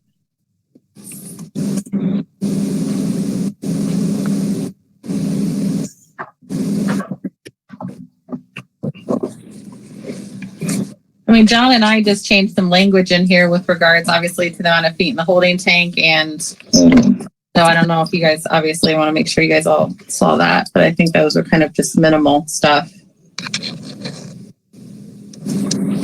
John, are those workable limits that we can survive on if something happens? Yeah. Like we have a fire and we drain the tank, one night. Can you make a call? Is that safe? Is that enough water to back us up and stuff? Yeah, I think so, because we can go from 1 to 4 quickly. That's my whole point, is we may just have to go to step 3 or step 4. What I'd really like to see in a year from now, if we work this down, is to get it down to like 3 levels. I think 4 is too many, but we just didn't have the time I didn't have the time, and I know Jess didn't, to really define it to 3 levels. And I think your point's well taken. We'll learn as we go along and see if where we have to jump. So that's probably a good idea anyway. It gives us some leeway. Right. And I guess, you guys are going to be authorized if we accept this anyways, because we're pretty much going to be close to these levels all the time, so it's pretty much authorizing them if we accept this, and then we'll get the water system better and we'll be able to take it off and hopefully not have to reenact it. And when we dredge the containment center, that it'll probably give us some extra cushion as well. So yeah, absolutely. And stop the leaks in the dam. That'll help a lot too. We need Hans Blinker. Okay, so what's the next step with this then? We have the corrections. So we just have to type it up for the next meeting, for the first reading? Mm-hmm. Okay, so we're moving on? Yep. All right, that's what I think. Okay. Nice job, John and Jessica. Nice job. Thank Yes, you. thank you. That work. All right, now this is even heavier one. 8D, water installation of new services. So, okay. So Shayla, I know that you and I have talked about this, obviously. So I know that your concern is if we decide to do anything with regards to this, that we will be stopping construction, basically. Was that the way I took it? That is my concern. Yes, and it's not necessarily a concern, but if it is going to be stopping construction, then you are going to need to go through the notice provisions, because this, if you turn off and you don't allow any new construction or any new hookups, you're essentially stopping construction in the city of Port Orford across the board.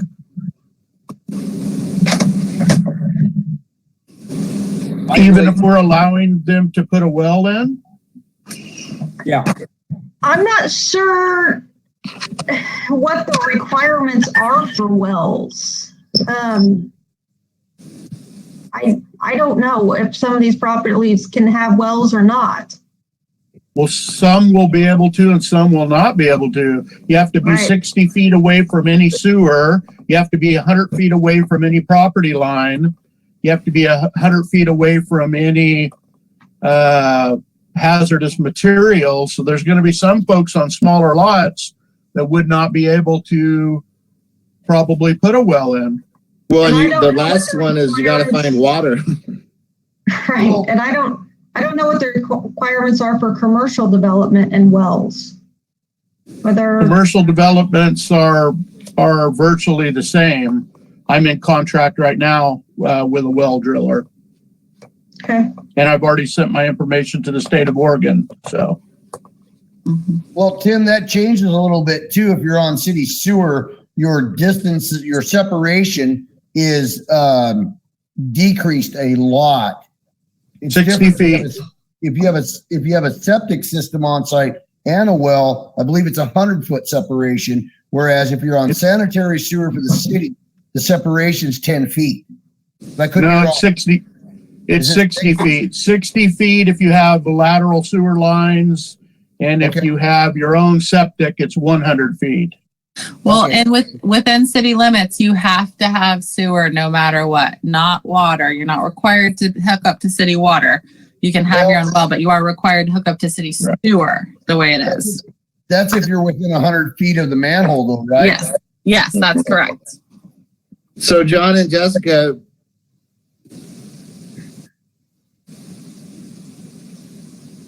You froze. Pat's froze. That's awesome. Yeah. Great expression. wouldn't this water curtailment ordinance, isn't that theoretically? Repeat, Pat, because we lost part of you. You froze in the middle of your statement. I'm back. You guys back? Can't hear you. Oh, we need. Can you hear me now? Yeah. Yeah. Well, we're doing this back to back. We have a water curtailment ordinance, and now we're talking about cutting off new services. So we need to do this both. Obviously, it wouldn't bring it before us, but so the water curtailment won't let us avoid not putting in new services, I guess, is basically my question. Well, I don't know. The curtailment program is to minimize cause and effect when we have drought conditions and low water, right? Mm-hmm. And the new services is to slow the impact of the water usage. And here's the other thing to think about on this, guys. And water and wastewater are tied together, right? Mm-hmm. Everything that everybody's using is coming to our water or wastewater plant, which I'll just give you a little tidbit that I missed earlier is wastewater. We saw over 200,000 gallons a day for several days in December, and our normal flow rates are about 90. Okay. Makes it really hard to treat the water when you have that much I&I. So there's other issues with wastewater that severely impacts how many more people we put on the system for water. That's kind of my concern. They both go hand in hand. Right now, I think we're kind of at our peak for what our usage and what our demand is for keeping up like we saw this summer. It won't be any different than this coming summer. But at the same time, we're seeing peak demand at wastewater until we get things fixed down there. I believe, and it's unfortunate that we want to stop new services for a year or so, but I think until we get treated water pumps going, we get our contact tank working right, we get our reservoir cleaned, we're not going to be able to supply the current residents that are hooked up now with good water demand, right? That's what we wanted to hear. I mean, nobody wants to stop Port Orford from growing or businesses or any of this other stuff. But at some point, we have to pull back until we get caught up from the lack of maintenance in the past, until we get back up to where we can supply the demand for the other homes. It sucks, but I don't know what else to say. Until we get caught up and get some things fixed, I don't think we can keep. I mean, I already got 3 or 4 on the board now, and I've had a lot of people ask me about it. I know there's a lot more coming. Growth is happening. It's going to happen, but we just kind of need to get things fixed prior to putting a bunch more people on, because we're going to see the problem at the wastewater plant as we increase the usage. Okay. Understood. So just to clarify, we are only talking about the installation of new services. Anything with a meter on it already is okay, even if it's been sitting there empty for 20 years? Right, because there's not that many out there. There's at least 6 that I know of, maybe 7. Gold Run, I'll tell you right now, all those properties have pretty much sold besides one. They all have services and they have connections. It is going to impact us. Every connection impacts us in some way, especially after what I saw last summer. So those are there. I can't really stop that. No, that's why I was asking, just because that seems like a whole different can of worms. I was just clarifying. Right. I think if the service is installed, there's a meter in place, then I think we have that obligation because that money was already paid. Right? Yep. And if we suffer a little bit, we suffer a little bit. But I think adding 50 or more or 10 more or 20 more after that is definitely a concern.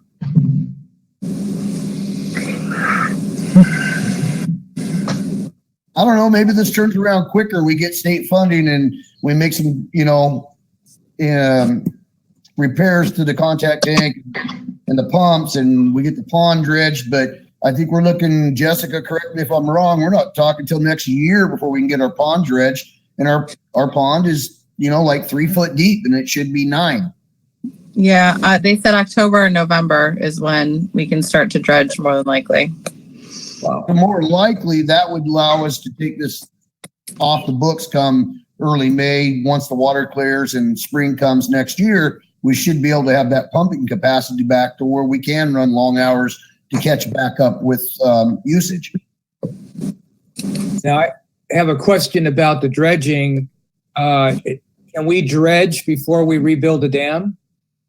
Well, I think the dam repair is going to be done here in the next month or so. Looks like we've got 3 contractors putting up proposals. I'm hoping to see that by February, early March at the latest. So, yes. But will that change? That's a temporary change, right? Yeah, like 10 years. So the new pressure of that extra 7 feet or whatever, when it gets dredged, isn't going to impact the dam? The containment area? No. With the temporary poly liner, we should be fine for a long time. Okay. I think Marlon told us up to 10 years. Mm-hmm. Yeah, I was super excited about that nice, easy mechanical fix that made total sense. It's so nice when that happens. Right.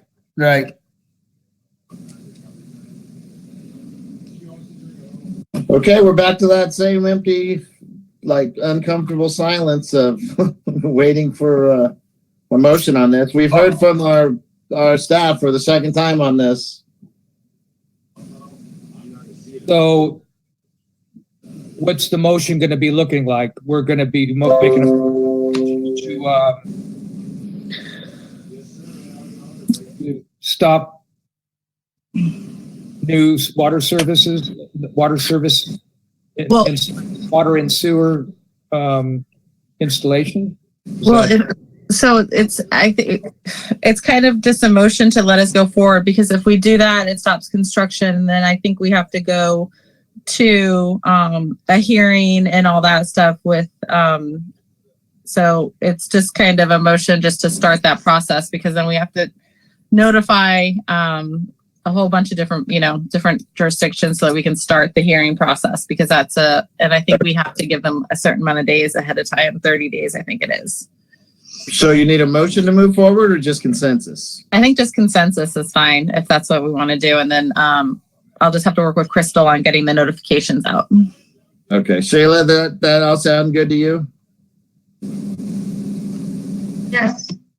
So we wanted. Okay. So I would look for a consensus then. Sorry about that, Gary. I misspoke looking for a motion. So I'll just, Lauren, do you think we should go ahead and have staff move forward with this? I think we should move forward with this. Okay, yeah. Lauren, or I just said Lauren. Carolyn? Yes. We Greg? should go forward. Thank you. Agree with moving forward, yes. Tim? Unfortunately, it looks like we're in a position where we have to follow the advice of our public works superintendent and move forward with this. I don't think any one of us is very happy about it. I know each and every one of you, and I've worked with you guys for years, and I know you guys don't want to do this, and I don't want to do it either, but right now we just don't have but we've been given our water system, and we're at this point where it's on us that we got to do this now. So I think we're at a point now where we've got to really do something to make some changes, and unfortunately we're going to have a little pain until we get these system fixed, and then things can move forward from there again. Well, and a little positive note, if this helps a little bit. I talked with Representative David Brock Smith, and I got a form to fill out to give to him. There's a short legislative session next week, and he is going to take this this information that John and I are going to put together for funding for water with him next week, and going to address it and try to start to get us funding faster. So if that helps a little bit, I hope it does. It all helps. The more we can get our name out there and throw things at the wall until they stick, like even if we don't get a couple, like we need to. Yeah. So, okay. So James, I forgot to ask you about moving forward with this for a consensus.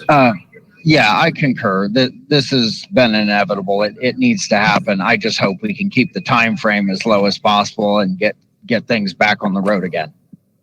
Yep. We got some stuff to do. And Gary. Yes, for sure. All right. So Tim, you got a question, but it looks like Jessica, you're moving forward with that process. Yeah, and my question was concerning that. I know somebody accused us of notifying people through the water bills the last few months, and forgive me, I can't remember what it was. But when we go through one of these type of events, we have to notify each tax lot owner. And I'm assuming that's the way we did it last time. I know we just got called out. I can't even remember what it was. It was several months ago. Okay. Yeah, well, I'll make sure that we do that. Yeah, because I think I'll make sure that we do that for sure. Okay. You'll remember tonight, Sam, around 1:32 in the morning.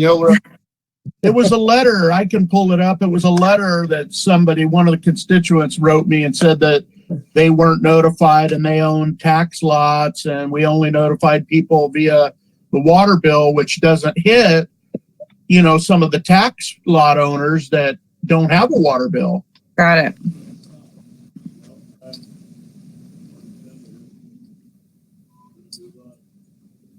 Got it. Carolyn, you had a question. No, I was just going to say something about what Tim was talking about. Did you have something you wanted to say, Carolyn? I remember that too, that I got something on that. And they were not notified. Correct. So it needs to be, owners have to be notified.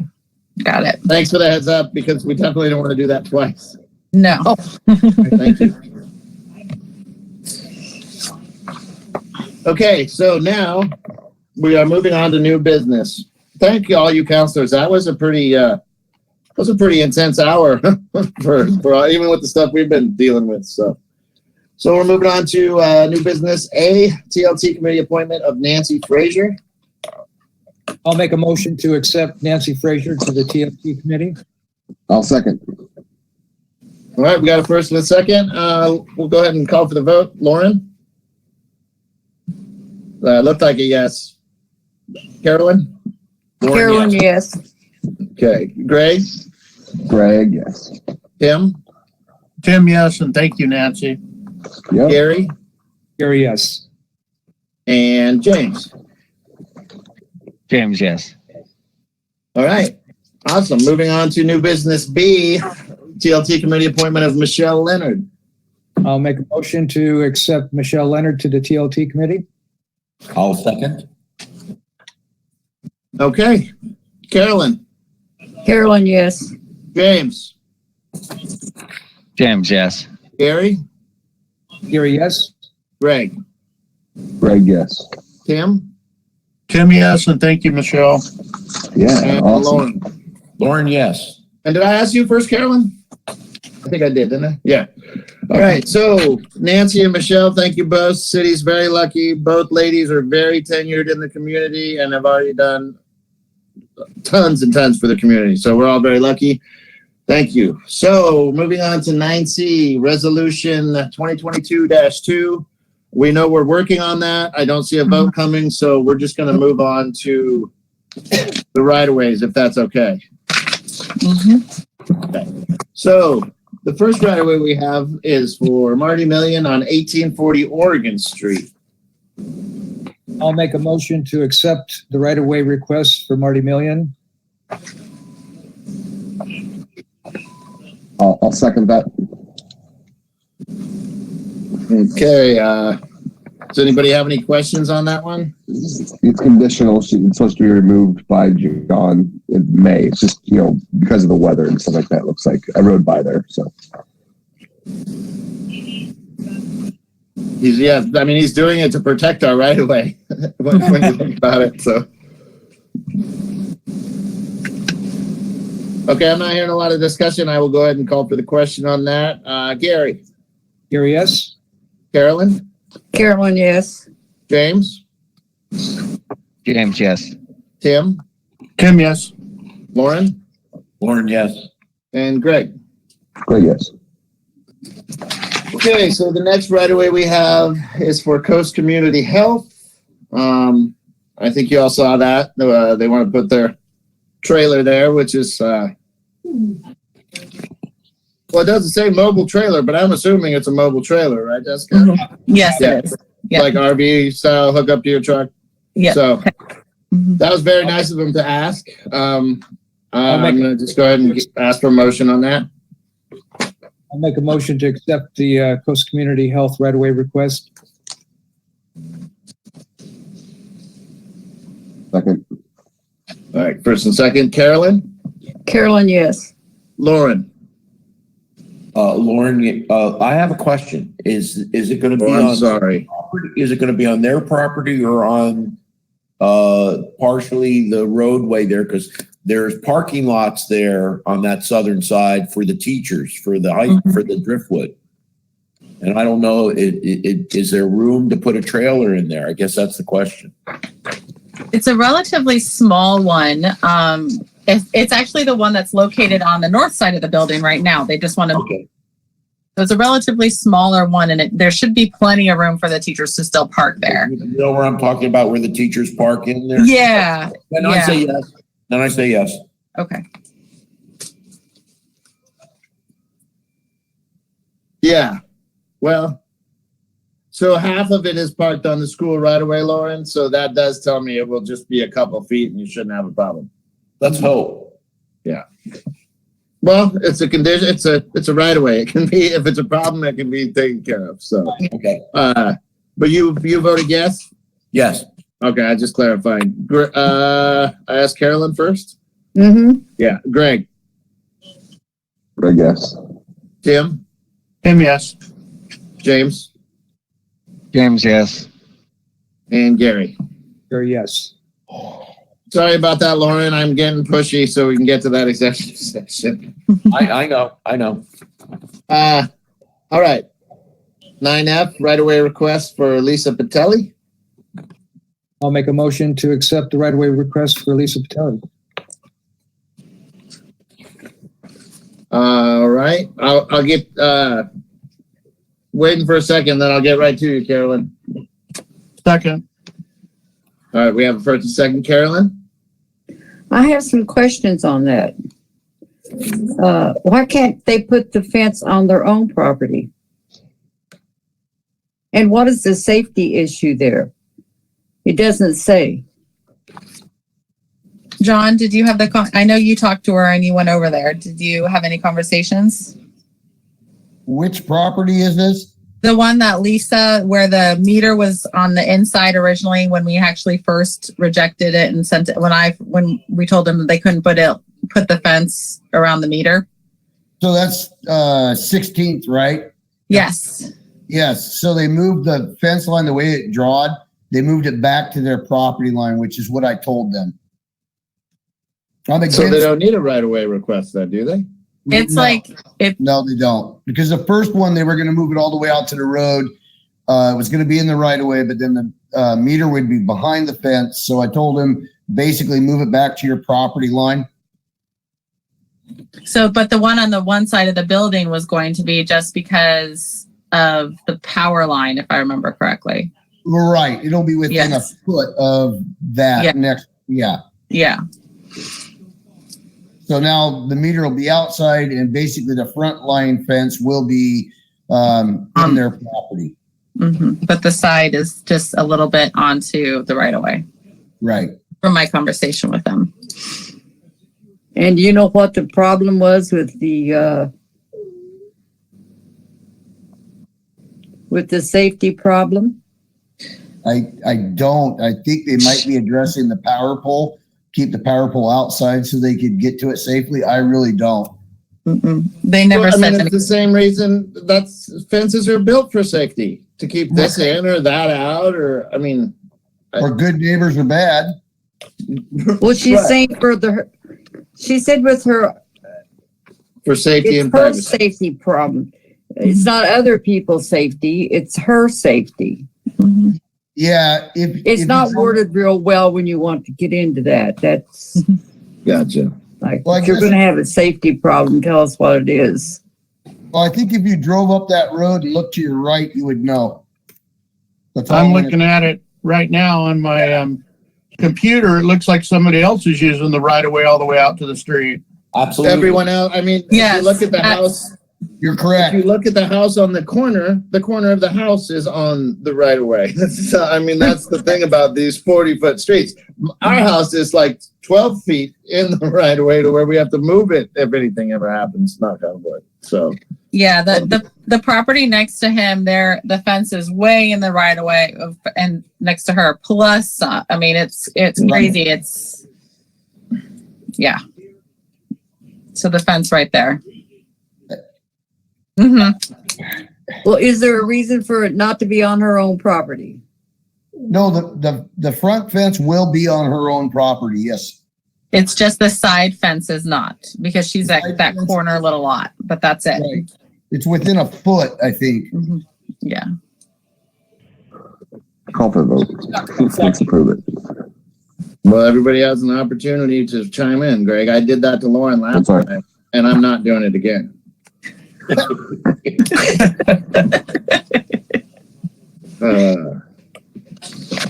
Does anyone else have any comments on the right-of-way request? Yeah, ready to vote.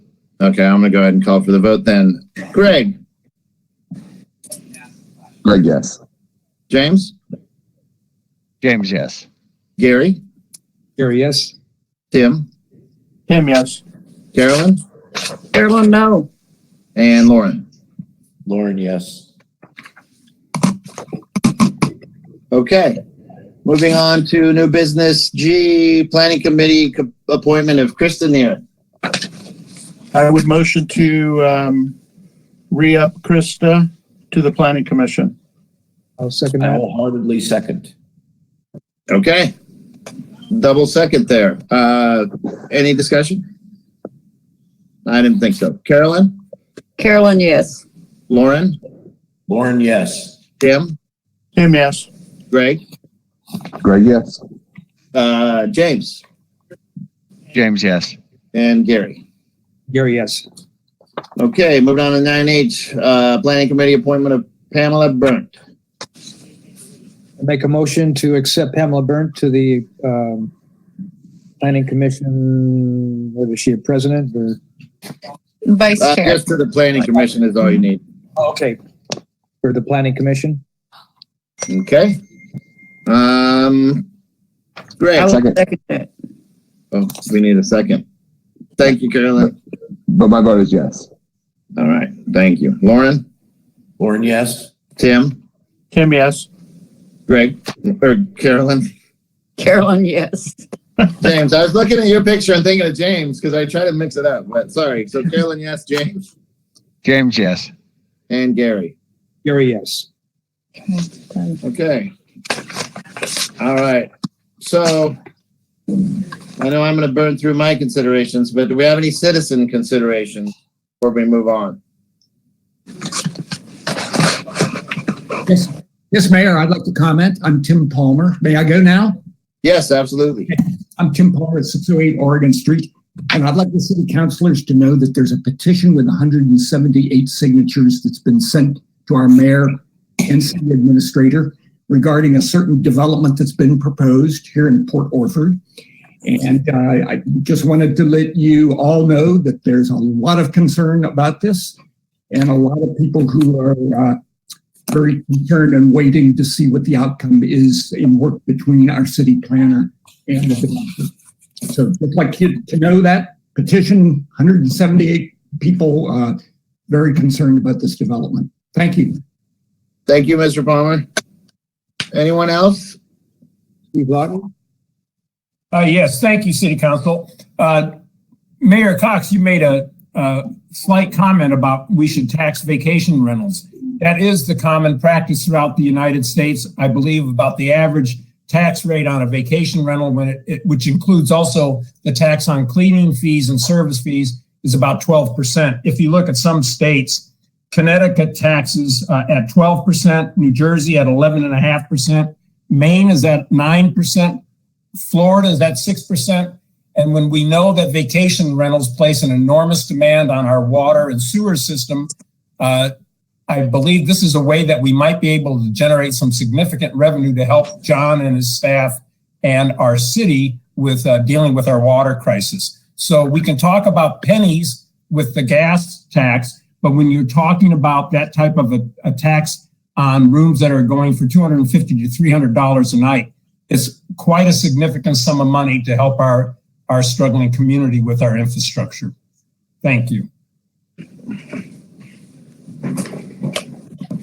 All right. Anyone else? Yes, this is Ann Velisis, 608 Oregon Street. I want to thank you all for your leadership and taking some really forward-looking actions tonight for the benefit of our community. Given that many citizens have felt frustration or confusion about the lack of public process related to a pending administrative decision, and also many questions that seem to come up through planning about how local government works that can sometimes seem arbitrary, I want to draw your attention and my fellow citizens' attention to a really great resource from the Oregon DLCD that I think could be helpful to us as we all aim to improve how our local government works.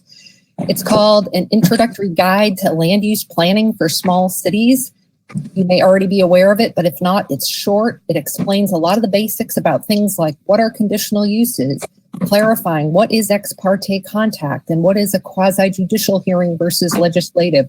So if anyone needs to brush up on these kinds of things, I think it's an incredibly helpful reference. I've sent it to Mayor Pat and Jessica today, and I hope they can share it with you. I also want to strongly encourage you to follow up what was discussed at the last meeting to move forward in fixing our code to plug up some of these very consequential loopholes. I appreciate that Jessica's made the updated code available to us all. Again, thank you very much for your public service and everything you guys do.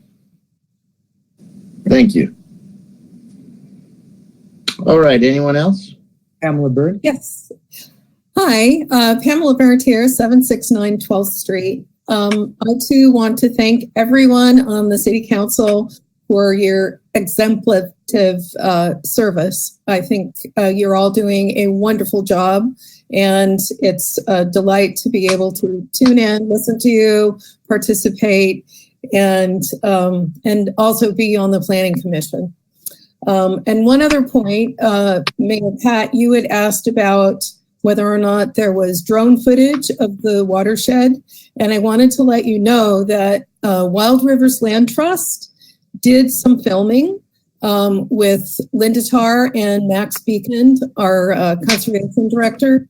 And we're just kind of waiting for the right time to put all of that together and to hopefully use as a tool to promote awareness of our watershed, right, and gain support throughout the community. So just know that that's in the works, and if you want to be a part of that, we should set up some kind of a meeting. I just want to see the meeting in 20 years where there's like salmon jumping out of the retention pond and stuff. I'll be fine with that. Excuse me, lamprey. When there's lamprey jumping out. Lamprey too. Yes. Yeah.